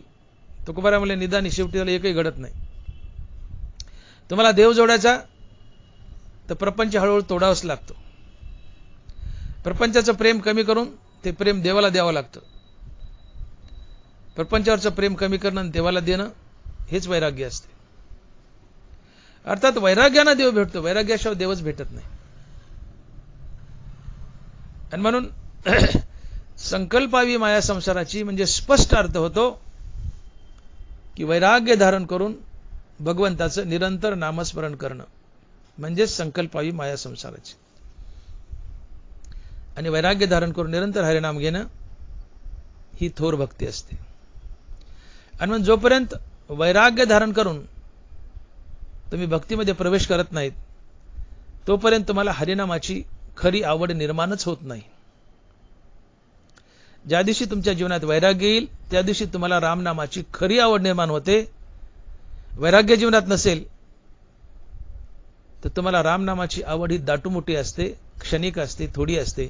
कधीतरी अवसापुनाला तुम्ही नाम घेता. जीवनात वैराग्य नसेल तर निरंतर नाम मुखात येतच नाही. जीवनात वैराग्य आलं तर आणि तरच मुखात नित्य नाम येतं आणि नामाची खरी आवड निर्माण होते. तो कुंभाराय लिहित आहेत, संत चरणराज लागता सहज वासनेचे बीज जळूनी जाय, मग राम नामे उपजे आवडी, सुख घडोघडी वाढू लागे. संत चरणराज लागता सहज, पुढं काय? वासनेचे बीज जळून जाय. वासना म्हणजे इच्छा, इच्छा जळाल्या, वासना जळाली. वासना जाणं, इच्छा जाणं म्हणजे वैराग्य. इच्छा जाणं म्हणजे निरीच्छ होणं, निरीच्छ म्हणजे वैराग्य. म्हणून वासना जाणं, इच्छा जाणं म्हणजेच वैराग्य. वासना जळाली म्हणजे वैराग्य आलं.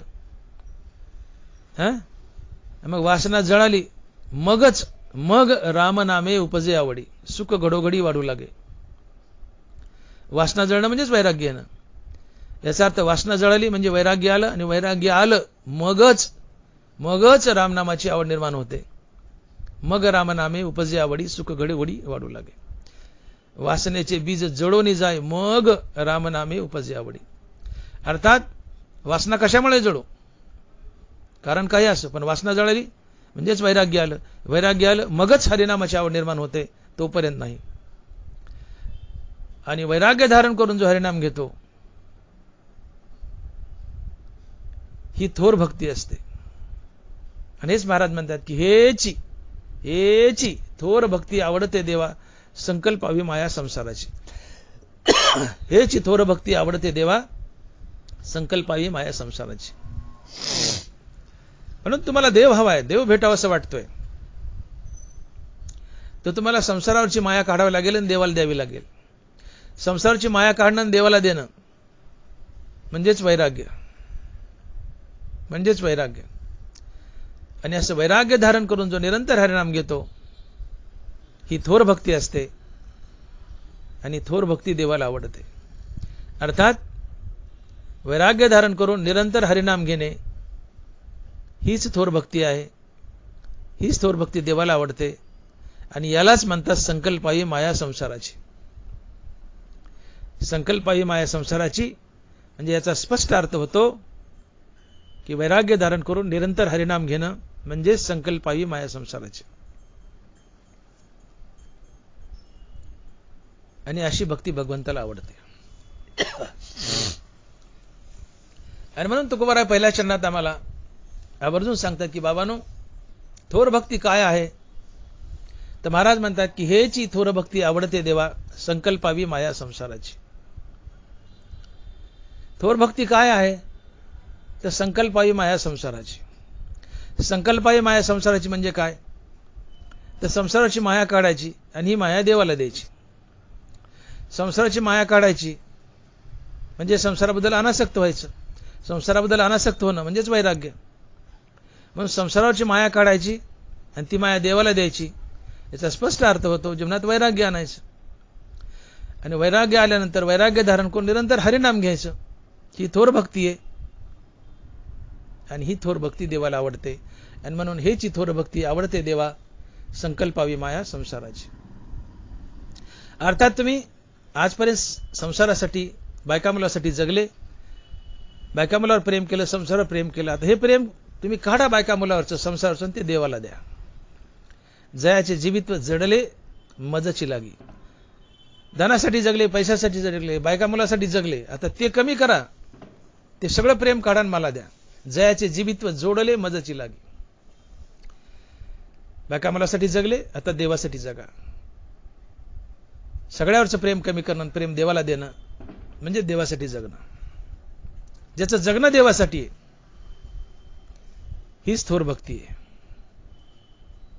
आता देवा काही नको, इतर काही नको, तू पाहिजे.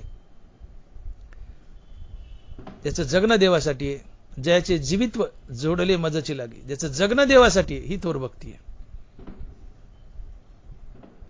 आणि ही संकल्प आहे माया संसाराची. आणि हेच वैराग्य धारण करून हरिनाम घेणं आहे. आणि हीच थोर भक्ती आहे. आणि म्हणून तुकोबाराय म्हणतात की हेची थोर भक्ती आवडते देवा, संकल्पावी माया संसाराची. मग इथं असा प्रश्न उभा राहतो की संसाराची माया काढून जर देवाला दिली तर आम्ही जगायचं कसं? आम्ही जगायचं कसं? संसाराचं सगळं प्रेम काढलंय, बायका मुलावरचं संसाराचं सगळं प्रेम काढलं आणि हे प्रेम देवाला दिले. संसाराची माया काढली आणि देवाला दिली, मग आम्ही जगायचं कसं? आम्ही जगायचं कसं? संसाराचं प्रेम काढले, संसाराची माया काढली आणि संसाराची माया काढून देवाला दिली, मग आम्ही जगायचं कसं? तुकोबाराय अभंगाच्या दुसऱ्या चरणात उत्तर देत आहेत आणि महाराज लिहित आहेत की ठेविले अनंते तैसेची राहावे, चित्ती असू द्यावे समाधान. ठेविले अनंते तैसेची राहावे, चित्ती असू द्यावे समाधान. तुम्ही म्हणता ना बाबांनो, संसारची माया काढली, संसारावरची माया काढली, ती माया देवाला दिली, मग आता आम्ही जगायचं कसं? याचं उत्तर आहे, महाराज सांगतात की ठेविले अनंते तैसेची राहावे, चित्ती असू द्यावे समाधान. तुम्हाला कसं जगवायचं ही जिम्मेदारी देवाची.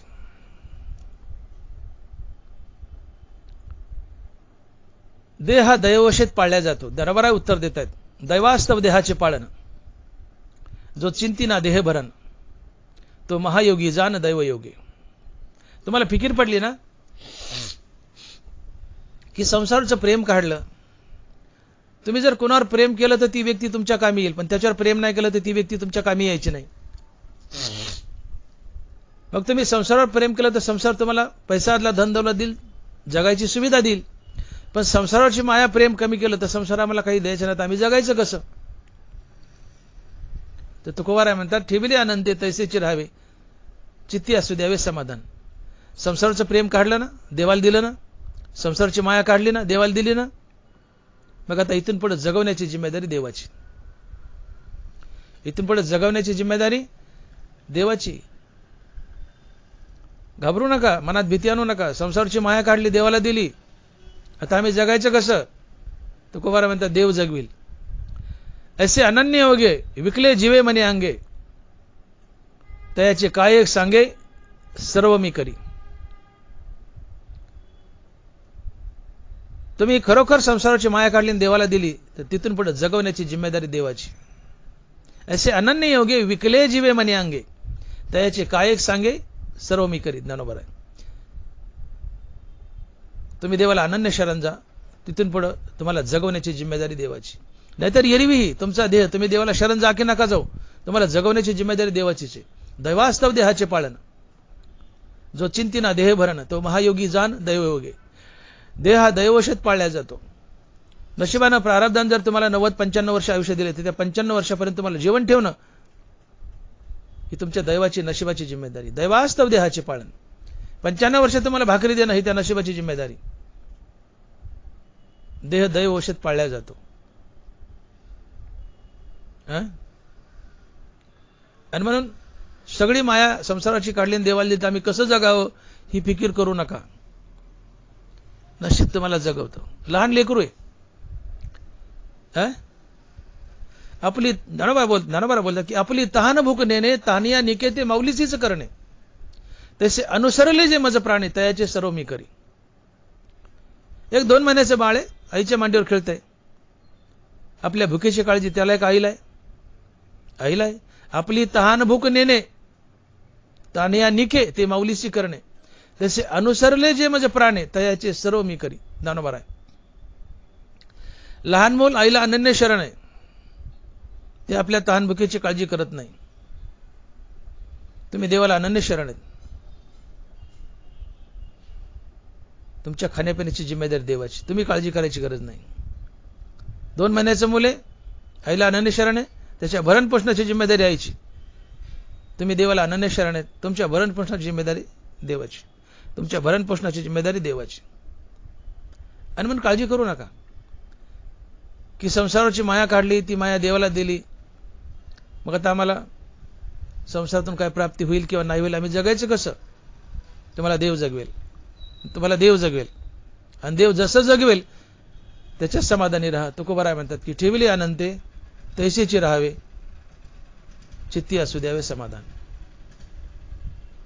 नशीब तुम्हाला जगवतं, ती जिम्मेदारी नशिबाची. मी बोललो की दैववश देह पाळल्या जातो. दैवास्तव देहाचे पाळण जो चिंतीना देह भरण, तो महायोगी जाण दैवयोगी. 95 वर्षाचं आयुष्य लाभले, 95 वर्ष भाकरी देणं त्या दैवाची, त्या नशिबाची जिम्मेदारी. म्हणून आम्हाला कसं जगवायचं आहे आमचं नशीब ठरवतं. कसं वागायचं एवढंच आम्ही ठरवू शकतो. आम्हाला कसं जगवायचं हे नशीब ठरवतं. आणि नशीब जसं जसं जगवेल तसंच आम्हाला जगावं लागतं. त्यात आम्हाला हस्तक्षेप करता येत नाही. कर्म करण्याच्या बाबतीत आम्ही स्वतंत्र आहोत, पण फळभोगाच्या बाबतीत आम्ही परतंत्र आहोत. एकदा कर्म हातून घडलं त्याचं अचूकरित्या फळभोग द्यावाच लागतो. कमानीतून बाण सुटला निशाणा भेदतोच. कर्म हातून घडलं फळभोग द्यावाच लागतो.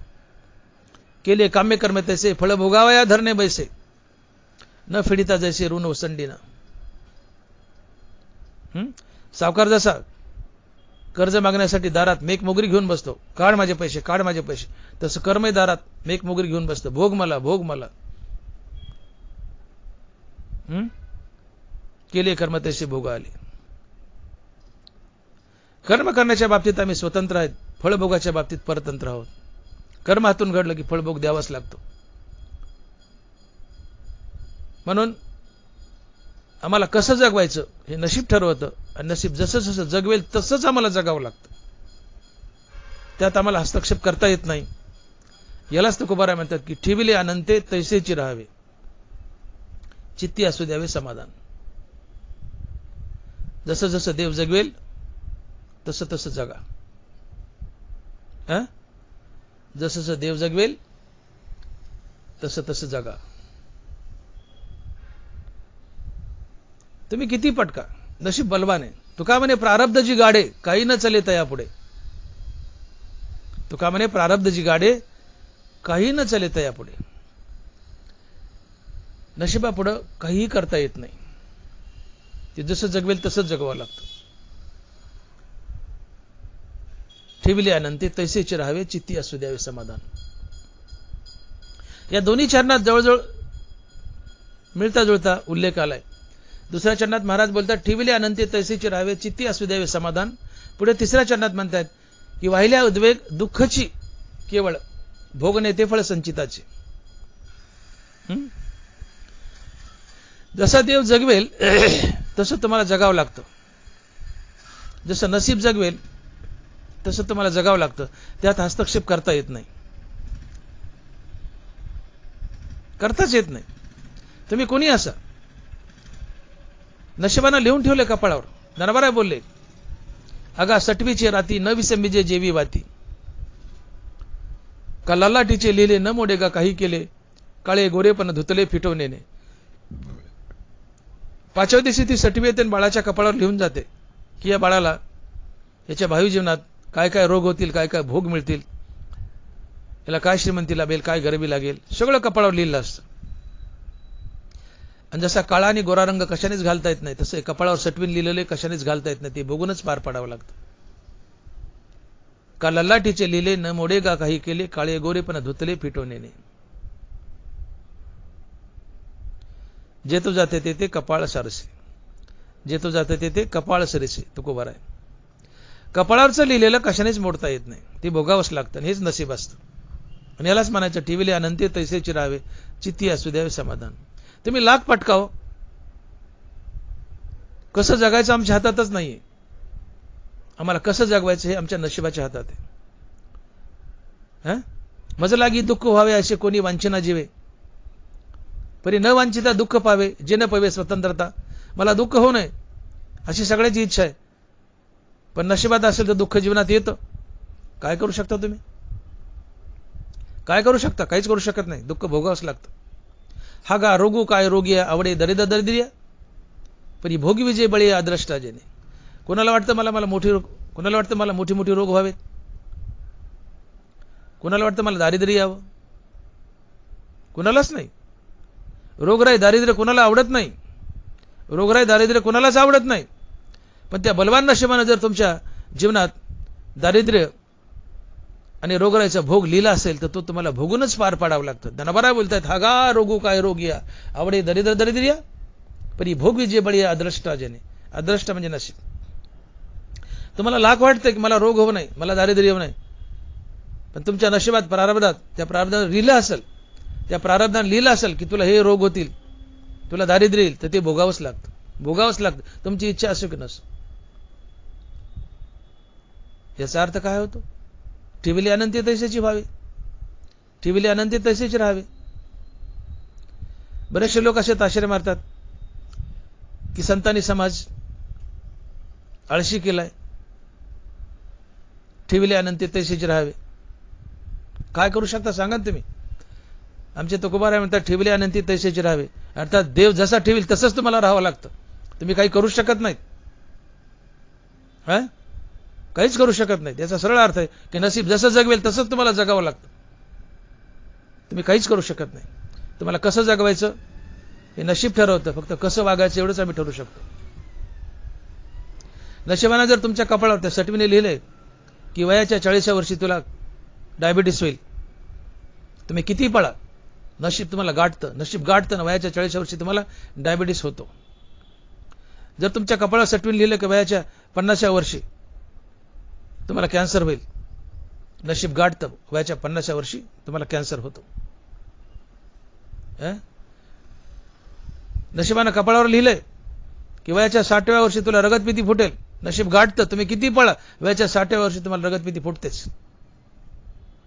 काला लाटीचे लिहिले नमोडे गा काही केले, काळे गोरेपणा धुतले फिटवण्याने. कपाळावर जे लिहिलंय ते तुम्हाला भोगावंच लागतं, तुम्ही कोणी असा. आणि मग कसं जगायचं आमच्या हातात असतं, तर आम्ही आमच्या अंगाकडे एकही रोग येऊ दिला नसता, गरिबी येऊ दिली नसती, आम्ही ठणठणीत राहिला असतो, सगळे श्रीमंत झाला असतो. मग ही गरिबी श्रीमंतीची विषमता का, रोगराईची विषमता का, तर हे नशीब आहे. यालाच म्हणतात ठेविले अनंती तैसेची राहावे. यालाच म्हणतात नशीब जसं जगवेल तसं आम्हाला जगावं लागतं. आणि मग कसं जगायचं आमच्या हातात नाहीच आहे. नशीब जसं जगवेल तसंच जगावं लागतं, त्यात आम्हाला हस्तक्षेप करता येत नाही. आणि नशीब आपल्या बऱ्या वाईट कर्मावर ठरतं. वांचून देत घेत अनेक निभ्रांत नाही सम्यक, इथं कर्माची फळसूचक मनुष्य लोक. केले कर्म तैसे भोग आले.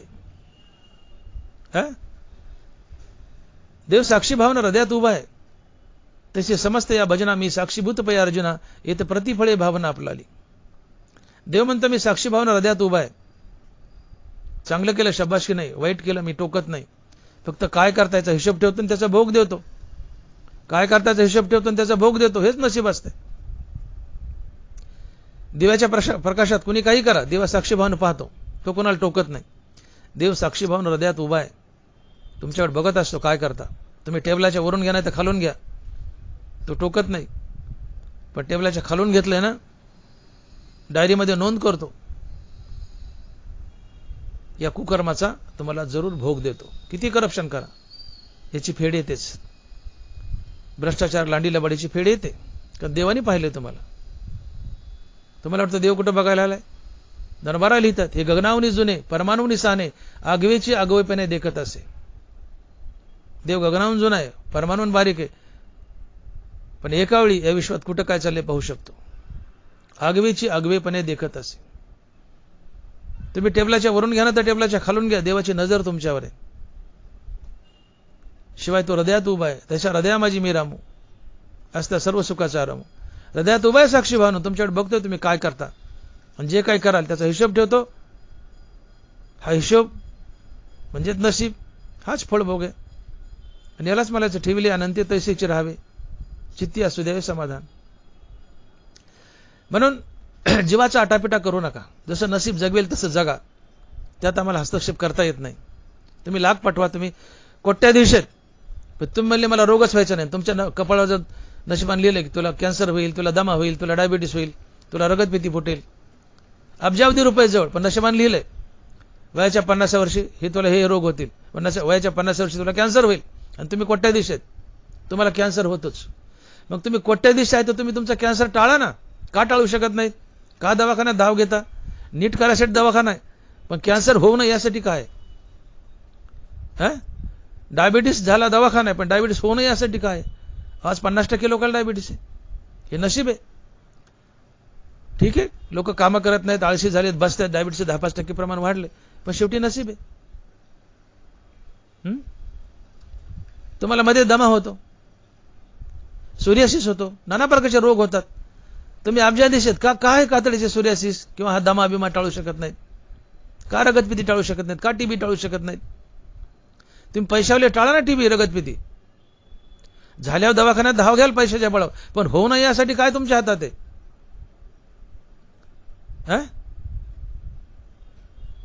कपाळावर लिहिला असला रोग, रगतपिती, टीबी, तर तुम्हाला तो होतोच. त्याचा भोग द्यावाच लागतो. याला ज्ञानोबा, याला तुकोबा म्हणतात की ठेविले अनंते तैसेचे राहावे. नशीब बलवान आहे. तुका म्हणे प्रारब्ध जी गाढे, काही न चलिता यापुढे, काही न चलिता यापुढे. आणि म्हणून अशी मने समाजात की साऱ्या भेनं जाता येतं, पण नशिबा भेनं कुठं जाता येत नाही. नशीब अर्थात आपल्या जीवनातले भोग हे भोगूनच पार पाडावे लागतात. हा प्रारब्धाचा भोग द्यावाच लागतो. आणि जसे कर्म तसा भोग असतो. मग नशिबाने भोग दिला, हाच अनंतानं भोग दिलाय. नशिबाने जसं ठेवलंय हेच अनंताने जसं ठेवलं तसं ठेवलंय. याला तुकोबराय म्हणतात की ठेविले अनंते तैसेचे राहावे, चित्ती असू द्यावे समाधान. आणि मग तुमच्या जीवनामध्ये नाना प्रकारचे संकट आली, दुःख आली, परेशानी आली, त्याचा उद्वेग वाहू नका. तुकोबराय तिसऱ्या चरणात बोलतायत की वाहिल्या उद्वेग दुःखाची केवळ, भोग नाही ते फळ संचिताचे. तुमच्या जीवनात दुःख आले, संकट आले, परेशानी आली, रोगराई आली, गरिबी आली, त्याचा उद्वेग वाहू नका. उद्वेग म्हणजे परेशानी, चिंता, व्याकुळता, आवेश, उन्माद, जोश, रागात येणे, एक्साइटमेंट, हे सगळे उद्वेषाचे अर्थ आहेत. उद्वेष म्हणजे तुमच्या जीवनात दुःख आले, त्याचा उद्वेष वाहू नका. म्हणजे परेशान होऊ नका. आलेल्या दुःखानं, संकटानं परेशान होऊ नका. त्याची चिंता करू नका, व्याकुळ होऊ नका. दुःख आले, उद्वेग घेऊ नका, उद्वेग वाहू नका. तो नशिबाचा भोग समजा, त्याला सामोरं जा, दटून सामना करा. परंतु जीवनात संकट आले, दुःख आले आणि त्याचा उद्वेग व्हायलाय, तर नशिबी दुःखच येईल, परेशानीच येईल, दुसरं काही नाही येणार. म्हणून जीवन जगताना जीवनात काही संकट आली, दुःख आली, तो आपल्या संचिताचा भोग आहे असं समजा, आपल्या नशिबाचा भोग आहे असं समजा. नशीब बलवान आहे, ते कुणाला सोडत नाही. आहे ते सगळं प्रारब्धाचे हाती, यावे काकुळतीसी आता. एका वाक्यात तुकडा पडलाय तुकोबारायने. आहे ते सगळं प्रारब्धाचे हाती, यावे काकुळतीसी आता. सगळ्या गोष्टी नशिबाच्या हातात आहेत. सगळ्या गोष्टी नशिबाच्या हातात आहेत. काकुळतीला येणं एवढंच आमच्या हातात आहे. कणत बसणं एवढंच आमच्या हातात आहे. आणि म्हणून तुका म्हणे प्रारब्ध जी गाढे, काही न चलिता यापुढे. हागा रोगू काय रोगिया, आवडे दरिद्रिया, परी भोग विजय बळी या द्रष्टाजने. ज्ञानोबा आहे. नशिबानं जे कपाळावर लिहिलंय, नशिबाने जे कपाळावर लिहिलंय ते भोगावंच लागतं. जी रोगराई, जी दारिद्र्य तुमच्या कपाळावर लिहिलंय, ते दारिद्र्य, रोगराई भोगावीच लागते. तुम्ही श्रीमंत असा की गरीब असा, प्रारब्धाचा भोग द्यावाच लागतो. आणि मग मी बोलून गेलो की तुम्ही कोट्याधीश आहेत. तुम्ही का तुमचे रोग टाळू शकत नाहीत? का तुमचं मरण टाळू शकत नाहीत? मरण तर फार पुढचं राहिलो. रोग का टाळू शकत नाहीत? तुम्ही तुमचे अपघात का टाळू शकत नाही? नशिबाने लिहिले 40व्या वर्षी तुला दमा होईल. कोट्याधीश मनुष्य, पण नशिबाने लिहिले कपाळावर तुला 40व्या वर्षी दमा होईल. त्याला दमा होतोच. अरे मग तू जागीरदार तर टाळला दमा तुझा. याचाच अर्थ तुका म्हणे प्रारब्ध जी गाडे, काही न चलिता यापुढे. आणि यालाच म्हणायचं ठेविले अनंते तैसेचे राहावे, चित्ती असू द्यावे समाधान. साऱ्या भेनं जाता येतं, नशिबा भेनं कुठं जाता येत नाही. म्हणून उगा आपटू नका. हाडकं मोडतील टिंबटिंबाचे. उगा आपटू नका, बेजार होऊ नका. संचिताचा, प्रारब्धाचा भोग द्यावाच लागतो. जीवन जगण्याची तुकोबाराने एक अतिशय सोपी कला सांगितली आम्हाला. महाराज म्हणतात की भोग तो न घडे संचिता वाचोनी, करावे ते मनी समाधान. आणि का रुसावे न लगे बहुता आपुल्या संचिता वासुनी. दोन माणसे, त्यातला एक माणूस आलाय आणि एका माणसाला ठोका टाकलाय. उदाहरण माझं सांगतो, कशाला लोकांना सांगू. मी एखादा मनुष्य आला आणि त्यांनी माझ्या कानपडात एक ठोका टाकलाय. एक माणूस आला आणि त्यांनी माझ्या कानपडात एक ठोका टाकलाय. तुकोबाराय म्हणतात, डॉक्टर मोठे, समोरच्या माणसाने तुझ्या कानपडात ठोका टाकलाय, त्या समोरच्या माणसावर तू रुसू नको. तुझ्या कानपडात ठोका तुझ्या नशिबानं टाकलाय, संचितानं टाकलाय. तुझ्या कपाळावर संचिताने 5व्या दिवशीच लिहून ठेवले की या दिवशी या तारखेला अमक्या अमक्या माणसाकडून तुझ्या कानपडात एक ठोका पडणार आहे. हे माझ्या कपाळावर 5व्या दिवशी सटवून लिहून ठेवले. ज्या माणसाने माझ्या कानपडात माझ्या गाला ठोका टाकलाय, ठोका टाकण्यासाठी तो मनुष्य निमित्त आहे. ठोका टाकलाय नशिबानच, संचितानच. संचिताला नशिबाला हात नाहीये, म्हणून संचितानं नशिबानं समोरच्या माणसाचा हात धरलाय आणि माझ्या कानपडात ठोका टाकलाय. ठोका टाकायचा संचितालाच, नशिबालाच, पण त्या नशिबाला हात नाहीये, म्हणून समोरच्याचा हात धरलाय आणि माझ्या कानपडात ठोका टाकलाय.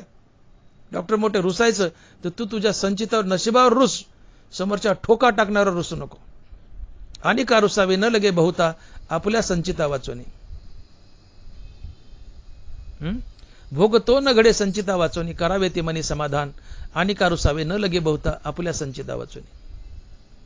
जीवनात काही दुःख आलं, काही त्रास झाला, तर तो नशिबानच दिलेला असतो, नशिबानच दिलेला असतो. तुकोबारे चकारात्मक बोल, भोगतो न घडे, भोगतो न घडे संचिता वाचुनी. तुमच्या जीवनात मिळणारा कोणताही भोग तुमच्या संचितानं, तुमच्या नशिबानंच दिलेला असतो. तुम्हाला तुमच्या नशिबानंच दिलेला असतो. दुसरं कोणी तुम्हाला त्रास किंवा भोग देऊ शकत नाही, देऊ शकत नाही. तुमचं बरं झालं तुमच्या नशिबाने, तुमचं वाईट झालं तुमच्या नशिबाने. तुम्ही एखाद्या माणसाला मदत केली आर्थिक आणि त्याचं बरं झालं, तुम्ही त्याचं बरं केलं नाही, त्याच्या नशिबाने बरं केलंय. कारण मागच्या जन्मातलं त्याचं काहीतरी तुमच्या ऋण असते, ते तुम्ही फेडले मदतीच्या रूपात आणि त्याचं बरं झाले. म्हणून का मेजास मारू नका. एखाद्याला मदत केली, शिकवलं, मार्गी लावलं, तुम्ही काही केलं नाही, तुम्ही निमित्त मात्र आहेत. मागचंच ऋण आहे तुमच्या भूखंडी, ती फेडलंय तुम्ही. आणि म्हणून तुमचं बरं झालं वाईट झालं याला फक्त आणि फक्त तुमचं संचित कारणीभूत आहे. भोगतो न घडे संचिता वाचून. माझ्या कानपडात ठोका टाकलाय ज्या माणसाने, त्या माणसावर मी रुसू नये. मी रुसावं तर माझ्या नशिबावर. का तर माझ्या कानपडात ठोका टाकायचा योग माझ्या नशिबानं, संचिताने माझ्या कपाळावर मागच लिहून ठेवलाय. पण माझ्या संचिताला नशिबाला हात नाही, म्हणून समोरच्याला निमित्त केले, समोरच्याचा हात पकडलाय नशिबाने आणि माझ्या कानपडात ठोका टाकलाय. हनुमंत तुकोबाराय म्हणतात की मोठे तुला रुसायचंय तर नशिबावर, संचितावर रुस, त्या समोरच्या ठोका टाकणार रुसू नको. आणि म्हणून भोगतो न घडे संचिता वाचवणी, करावे ते मनी समाधान. आणि का रुसावे न लगे बहुता आपल्या संचिता वाचवणी. काही संकट आलं, काही दुःख आलं, नशिबावर रुसा. त्या दुःखावर, त्या संकटावर किंवा समोरच्या माणसावर रुसू नका. तुम्हाला कोणी त्रास दिला, त्रास देणारा रुसूच नका, नशिबावर रुसा. हा फॉर्म्युला अप्लाय केला तर जगातलं भांडण मिटून जाईल, पण लोकांना कळत नाही. तुकोबाराची गाथा लोक वाचत नाहीत आणि वाचली तर अनुकरणात आणत नाहीत. हेच तुकोबारा तिसऱ्या चरणात सांगतात की वाहिल्या उद्वेग दुःखाची केवळ, भोग नेते पण संचिताचे. की मी पहिल्या चरणाच्या शेवटी प्रश्न उभा केला होता की संसाराची माया काढली आणि देवाला दिली, याचा अर्थ आम्ही संसाराबद्दल अनासक्त झालोत, मग आता आम्ही जगायचं कसं? तुकोबारा सरळ म्हणले, ठेवले आनंद तैसेच राहावे, चित्ती असू द्यावे समाधान. तू संसाराची माया काढली, देवाला दिली ना, अर्थात वैराग्य धारण करून देवाचं नाव घेऊ लागलं ना, तुझ्या जगण्याची जिम्मेदारी देवाची.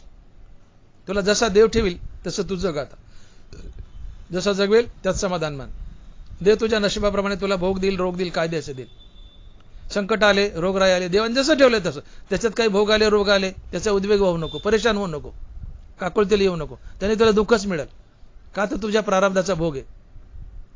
प्रारब्ध भोगूनच पार पाडावं लागतं. आणि त्याचा उद्योग असेल संकटाचा तर पदरी दुःखच येईल. आणि म्हणून संसाराची माया काढा, ती देवाला द्या, अर्थात वैराग्य धारण करा आणि देवाचे निरंतर नाम घ्या. आणि आपला संसार देवाच्या पायावर व्हा आणि आपला सगळा भार देवावर घाला. हे तुकोबाराय अभंगाच्या चरणात सांगतायत, 4थ्या चरणात सांगतात. आणि महाराज लिहितायत की तुका म्हणे घालू तयावरी भार वाहुवा संसार देवापायी. तुका म्हणे घालू तयावरी भार वाहुवा संसार देवापायी. तुम्ही बिंदास राहा. हो, भार घाली देवा न लगे देश डोई घ्यावा. बेलापूरला सोलापूरला कोणाला जावं लागतं? जे देवाचे एकनिष्ठ नाहीयेत, देवाचं नाव घेत नाहीत. नाही तर तुम्हाला सोलापूर बेलापूरला जायची गरज नाही. तुम्ही देवाचं नाव घेतलं निरंतर की तुमच्या भरण पोषणाची जिम्मेदारी देवाची, पण तुम्ही देवावर विश्वास टाकत नाहीत, त्याचं नावच घेत नाहीत, म्हणून कारखाना रोज तोडायला जावं लागतं. तुकोबाराज बोलतात भार घाली देवा न लगे देश डोई घ्यावा. देश डोई घ्यावा म्हणजे पोट भरायला देशा दुनियावर जाणं, याला म्हणतात भार घाली देवा न लगे देश डोई घ्यावा. तुम्ही देवावर विश्वास ठेवा, त्याचं निरंतर नामचिंतन करा, कारखान्यावर जायची गरज नाही. तुम्ही त्याचं नाव घेतलं निरंतर की तुमच्या भरण पोषणाची जिम्मेदारी देवाची. तो कुठून कसा काय काम पैसा उपलब्ध करून द्यायचा त्याचं तो ठरवेल. तुकोबाराय म्हणतात तुम्ही संसाराची माया काढा आणि देवाला द्या, संसाराचं प्रेम काढा आणि देवाला द्या. याचाच अर्थ वैराग्य धारण करा आणि देवाचं नाव घ्या. आणि मग आपल्या भरण पोषणाची जिम्मेदारी देवावर घाला. हा संसार सगळा देवाच्या पायावर व्हा. तुम्हाला कसं जगवायचंय ही देवाची जिम्मेदारी. आणि म्हणून महाराज म्हणतात तुका म्हणे घालू तयावरी भार वाहुवा संसार देवापायी. विठोबाय रखुमाई जय जय विठोबाय रखुमाई, विठोबाय रखुमाई जय जय विठोबाय रखुमाई. याच्यामध्ये आपण अभंगाचा भावार्थ पाहिलाय. तुकोबाराय म्हणतात की हेच थोर भक्ती आवडते देवा, संकल्पावी माया संसाराची. ठेविले अनंती तैसेची राहावे, चित्ती असू द्यावे समाधान. वाहिल्या उद्वेग दुःखची केवळ, भोग नेते फळ संचिताचे. तुका म्हणे घालू तयावरी भार वाहुवा संसार देवापायी. सारांश तुकोबाराय म्हणतात की तुम्ही आपल्या संसारावरची माया, संसाराचं प्रेम काढा आणि देवाला द्या. माया म्हणजे प्रेम. तुम्ही संसाराचं प्रेम काढा, ते प्रेम देवाला द्या. किंवा तुम्ही संसाराची माया काढा, ती माया देवाला द्या. संसाराची माया काढणं आणि देवाला माया देणं, संसाराची माया काढणं आणि ती माया देवाला देणं, हे वैराग्य असते. कारण संसारावर माया आहे म्हणजे आसक्त आहात, संसाराची माया काढली म्हणजे संसाराबद्दल अनासक्त आहात, आणि अनासक्ती हे वैराग्य असते. आणि म्हणून संसाराची माया काढणं आणि ती माया देवाला देणं म्हणजे सरळ सरळ वैराग्य, सरळ सरळ वैराग्य. याचा सरळ अर्थ होतो की वैराग्य धारण करून देवाचं नाव घ्या. आणि वैराग्य धारण करून देवाचं नाव घेणं हीच थोर भक्ती असते. दोन गोष्टी आहेत, संसाराची माया काढणं आणि ती माया देवाला देणं, ही थोर भक्ती आहे. याला दुसऱ्या शब्दात बोलायचं झालं तर संसाराची माया काढणं आणि ही माया देवाला देणं हे वैराग्य आहे. आणि वैराग्य धारण करून देवाचं नाव घेणं ही थोर भक्ती आहे. आणि म्हणून संसाराची माया काढणं ती माया देवाला देणं हे वैराग्य आहे. वैराग्य धारण करून देवाचं नामस्मरण करा. वैराग्य धारण करून देवाचं नामस्मरण करणं हीच थोर भक्ती आहे. आणि ही थोर भक्ती देवाला आवडते. आणि मग पुढे प्रश्न येतो की आम्ही कसं जगावं, संसाराचं प्रेम वगैरे कमी केलं तर साधन काय? तर महाराज म्हणतात की ठेविले आनंदी तैसेची राहावे. तू देवावर सोड म्हणले. लहान मुलं आपल्या भरण पोषणाची काळजी करत नाही, तू देवावर सोड म्हणले. तुझ्या भरण पोषणाची काळजी देवाची. तू सगळं देवावर टाक. देव जसं जगवेल, नशीब जसं जगवेल त्यात समाधानी राहा, खुश राहा. हे जगत असताना काही संकट आली, परेशानी आली, त्याचा उद्वेग, परेशानी वाहू नको. परेशानी वासेल तर दुःखच नशिबाला येईल. तू तुझा संसार देवाच्या पायावर अर्पण कर. तुझा सगळा भरण पोषणाचा भार देवावर घाल. ती जिम्मेदारी देवाची. पण जिम्मेदारी देवाची तेव्हा जेव्हा तू वैराग्य धारण करून देवाचं नाव घेशील. आणि म्हणून हीची थोर भक्ती आवडते देवा, संकल्पावी माया संसाराची. यातून तुकोबाराय एक संदेश देत आहे की तुम्ही संसाराची माया काढा आणि देवाला द्या. संसाराची माया काढा आणि देवाला द्या. याचा अर्थ तुम्ही वैराग्य धारण करा आणि देवाचं नाव घ्या. वैराग्य धारण करून देवाचं नाव घेणं हीच थोर भक्ती आहे. आणि थोर भक्ती देवाला आवडते. आणि थोर भक्ती आपण आपल्या जीवनात आणावी. जीवनाचं कल्याण होईल, जीवनाचं सोनं होईल. आम्ही भक्ती करतो पण भक्तीमध्ये टंगळमंगळ आहे. कधीतरी देवाचं नाव घेतलं तर घेतलं, नाही घेतलं. उठताना गुडघा दुखला तरच विठ्ठला, नाही तर विठ्ठलाची आमची महिनोनगंती भेट नसती. अशी हंगामी भक्ती कामाची नाहीये. देवाला भक्ती आवडते, पण कोणती?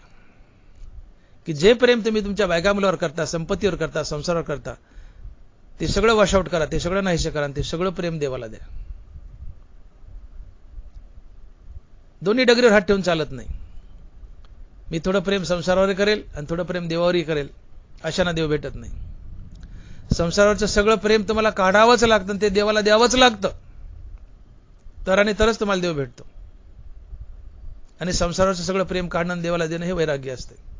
आणि वैराग्याशिवाय देव भेटत नाही. देव भेटला तर वैराग्यानंच भेटतो. ते हे विषय वैराग्य, जे आत्मलाभाचे भाग्य, याने ब्रह्मानंदा योग्य जीव होते. मग अशी भक्ती आम्ही करतो का? अशी भक्ती आमच्या जीवनात आहे का?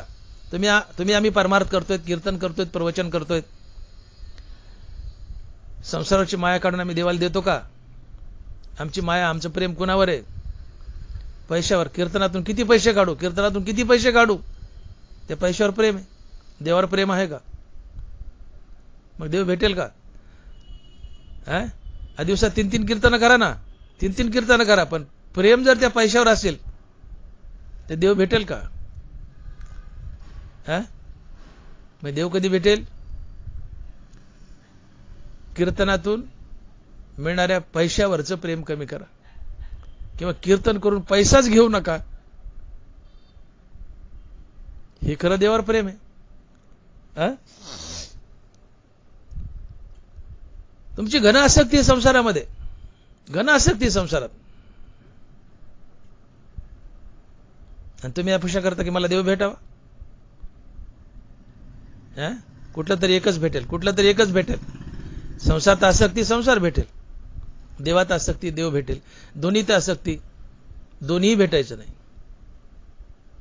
दोन्ही पियावरी ठेवून हात, एकही निदानी न घडे त्यास, तुकोबर आहे. आणि म्हणून इथं इशारा केलाय तुकोबारायने आम्हाला की देव हवा आहे ना, देव भेटावंसं वाटतोय ना, मुक्ती हवी आहे ना. मग संसारावर जे प्रेम आहे, संसाराची जी माया आहे, ती संसारावरून काढा आणि देवाला द्या. परंतु ही संसारावरून माया काढून अचानक देवाला देणं हे महाकठीण आहे. भल्याभल्याची फजिती होते, नाही जमत. मग संसारावरची माया काढून देवाला देणं, यासाठी एक युक्ती सांगतात ज्ञानोबा, तो आहे अभ्यासयोग. अभ्यासयोगानं हळूहळू संसाराचा विषयाचा तिटकारा येतो, आणि संसाराचा विषयाचा तिटकारा येणं हे वैराग्य असतं, आणि वैराग्याने देव भेटतो. आणि म्हणून जीवनात अभ्यासयोगानं, अभ्यासयोग आपण बोलून गेलो, जीवनात अभ्यासयोगानं सहज शक्य होतं. काय? तर संसाराची माया काढायची आणि ती माया देवाला द्यायची. अति कठीण आहे संसाराची माया काढणं आणि देवाला देणं. संसाराची माया काढायची, ती सगळी माया देवाला द्यायची. म्हणजे संसाराबद्दल उदास व्हायचं, हे अति कठीण आहे, अति कठीण आहे. हे वैराग्याचं असतं, हे अति कठीण आहे. पण तरी सुद्धा ते सहज शक्य होतं अभ्यासयोगानं, जो अभ्यासयोग आपण बोलून गेलो. आणि मग जीवनात अभ्यासयोगानं ही कठीण गोष्ट सोपी होईल. संसारची माया तुम्ही सहज काढाल आणि ती देवाला द्याल. आणि ज्या दिवशी संसाराची माया काढाल आणि ती माया देवाला द्याल, हे वैराग्य असतं. अर्थात वैराग्य धारण करून देवाचं निरंतर नामस्मरण करा, ही थोर भक्ती असते. आणि थोर भक्ती देवाला आवडते, आणि या भक्तीने तुम्हाला देव भेटतो. आणि म्हणून तुकोबाराय म्हणतात की हेच थोर भक्ती आवडते देवा, संकल्पावी माया संसाराची. ज्ञानेश्वर माऊली ज्ञानराज माऊली तुकाराम, ज्ञानेश्वर माऊली ज्ञानराज माऊली तुकाराम. जय विठ्ठल जय जय विठ्ठल, बोली लिले कुरे वेळी वाकुडी उत्तरे. करा क्षमा अपराध महाराज तुम्ही सिद्ध, नाही विचारीला अधिकार मी आपुला. करा क्षमा अपराध महाराज तुम्ही सिद्ध. ज्ञानदेव तुकाराम, ज्ञानदेव तुकाराम, तुकाराम तुकाराम तुकाराम तुकाराम तुकाराम तुकाराम. पुंडलिक वरदे हर विठ्ठल श्री ज्ञानदेव तुकाराम. गोपाल कृष्ण भगवान की जय. माऊली ज्ञानेश्वर महाराज की जय. जगद्गुरु तुकाराम महाराज की जय. विठ्ठल विठ्ठल विठ्ठल विठ्ठल विठ्ठल विठ्ठल विठ्ठल विठ्ठल विठ्ठल विठ्ठल विठ्ठल विठ्ठल विठ्ठल विठ्ठल.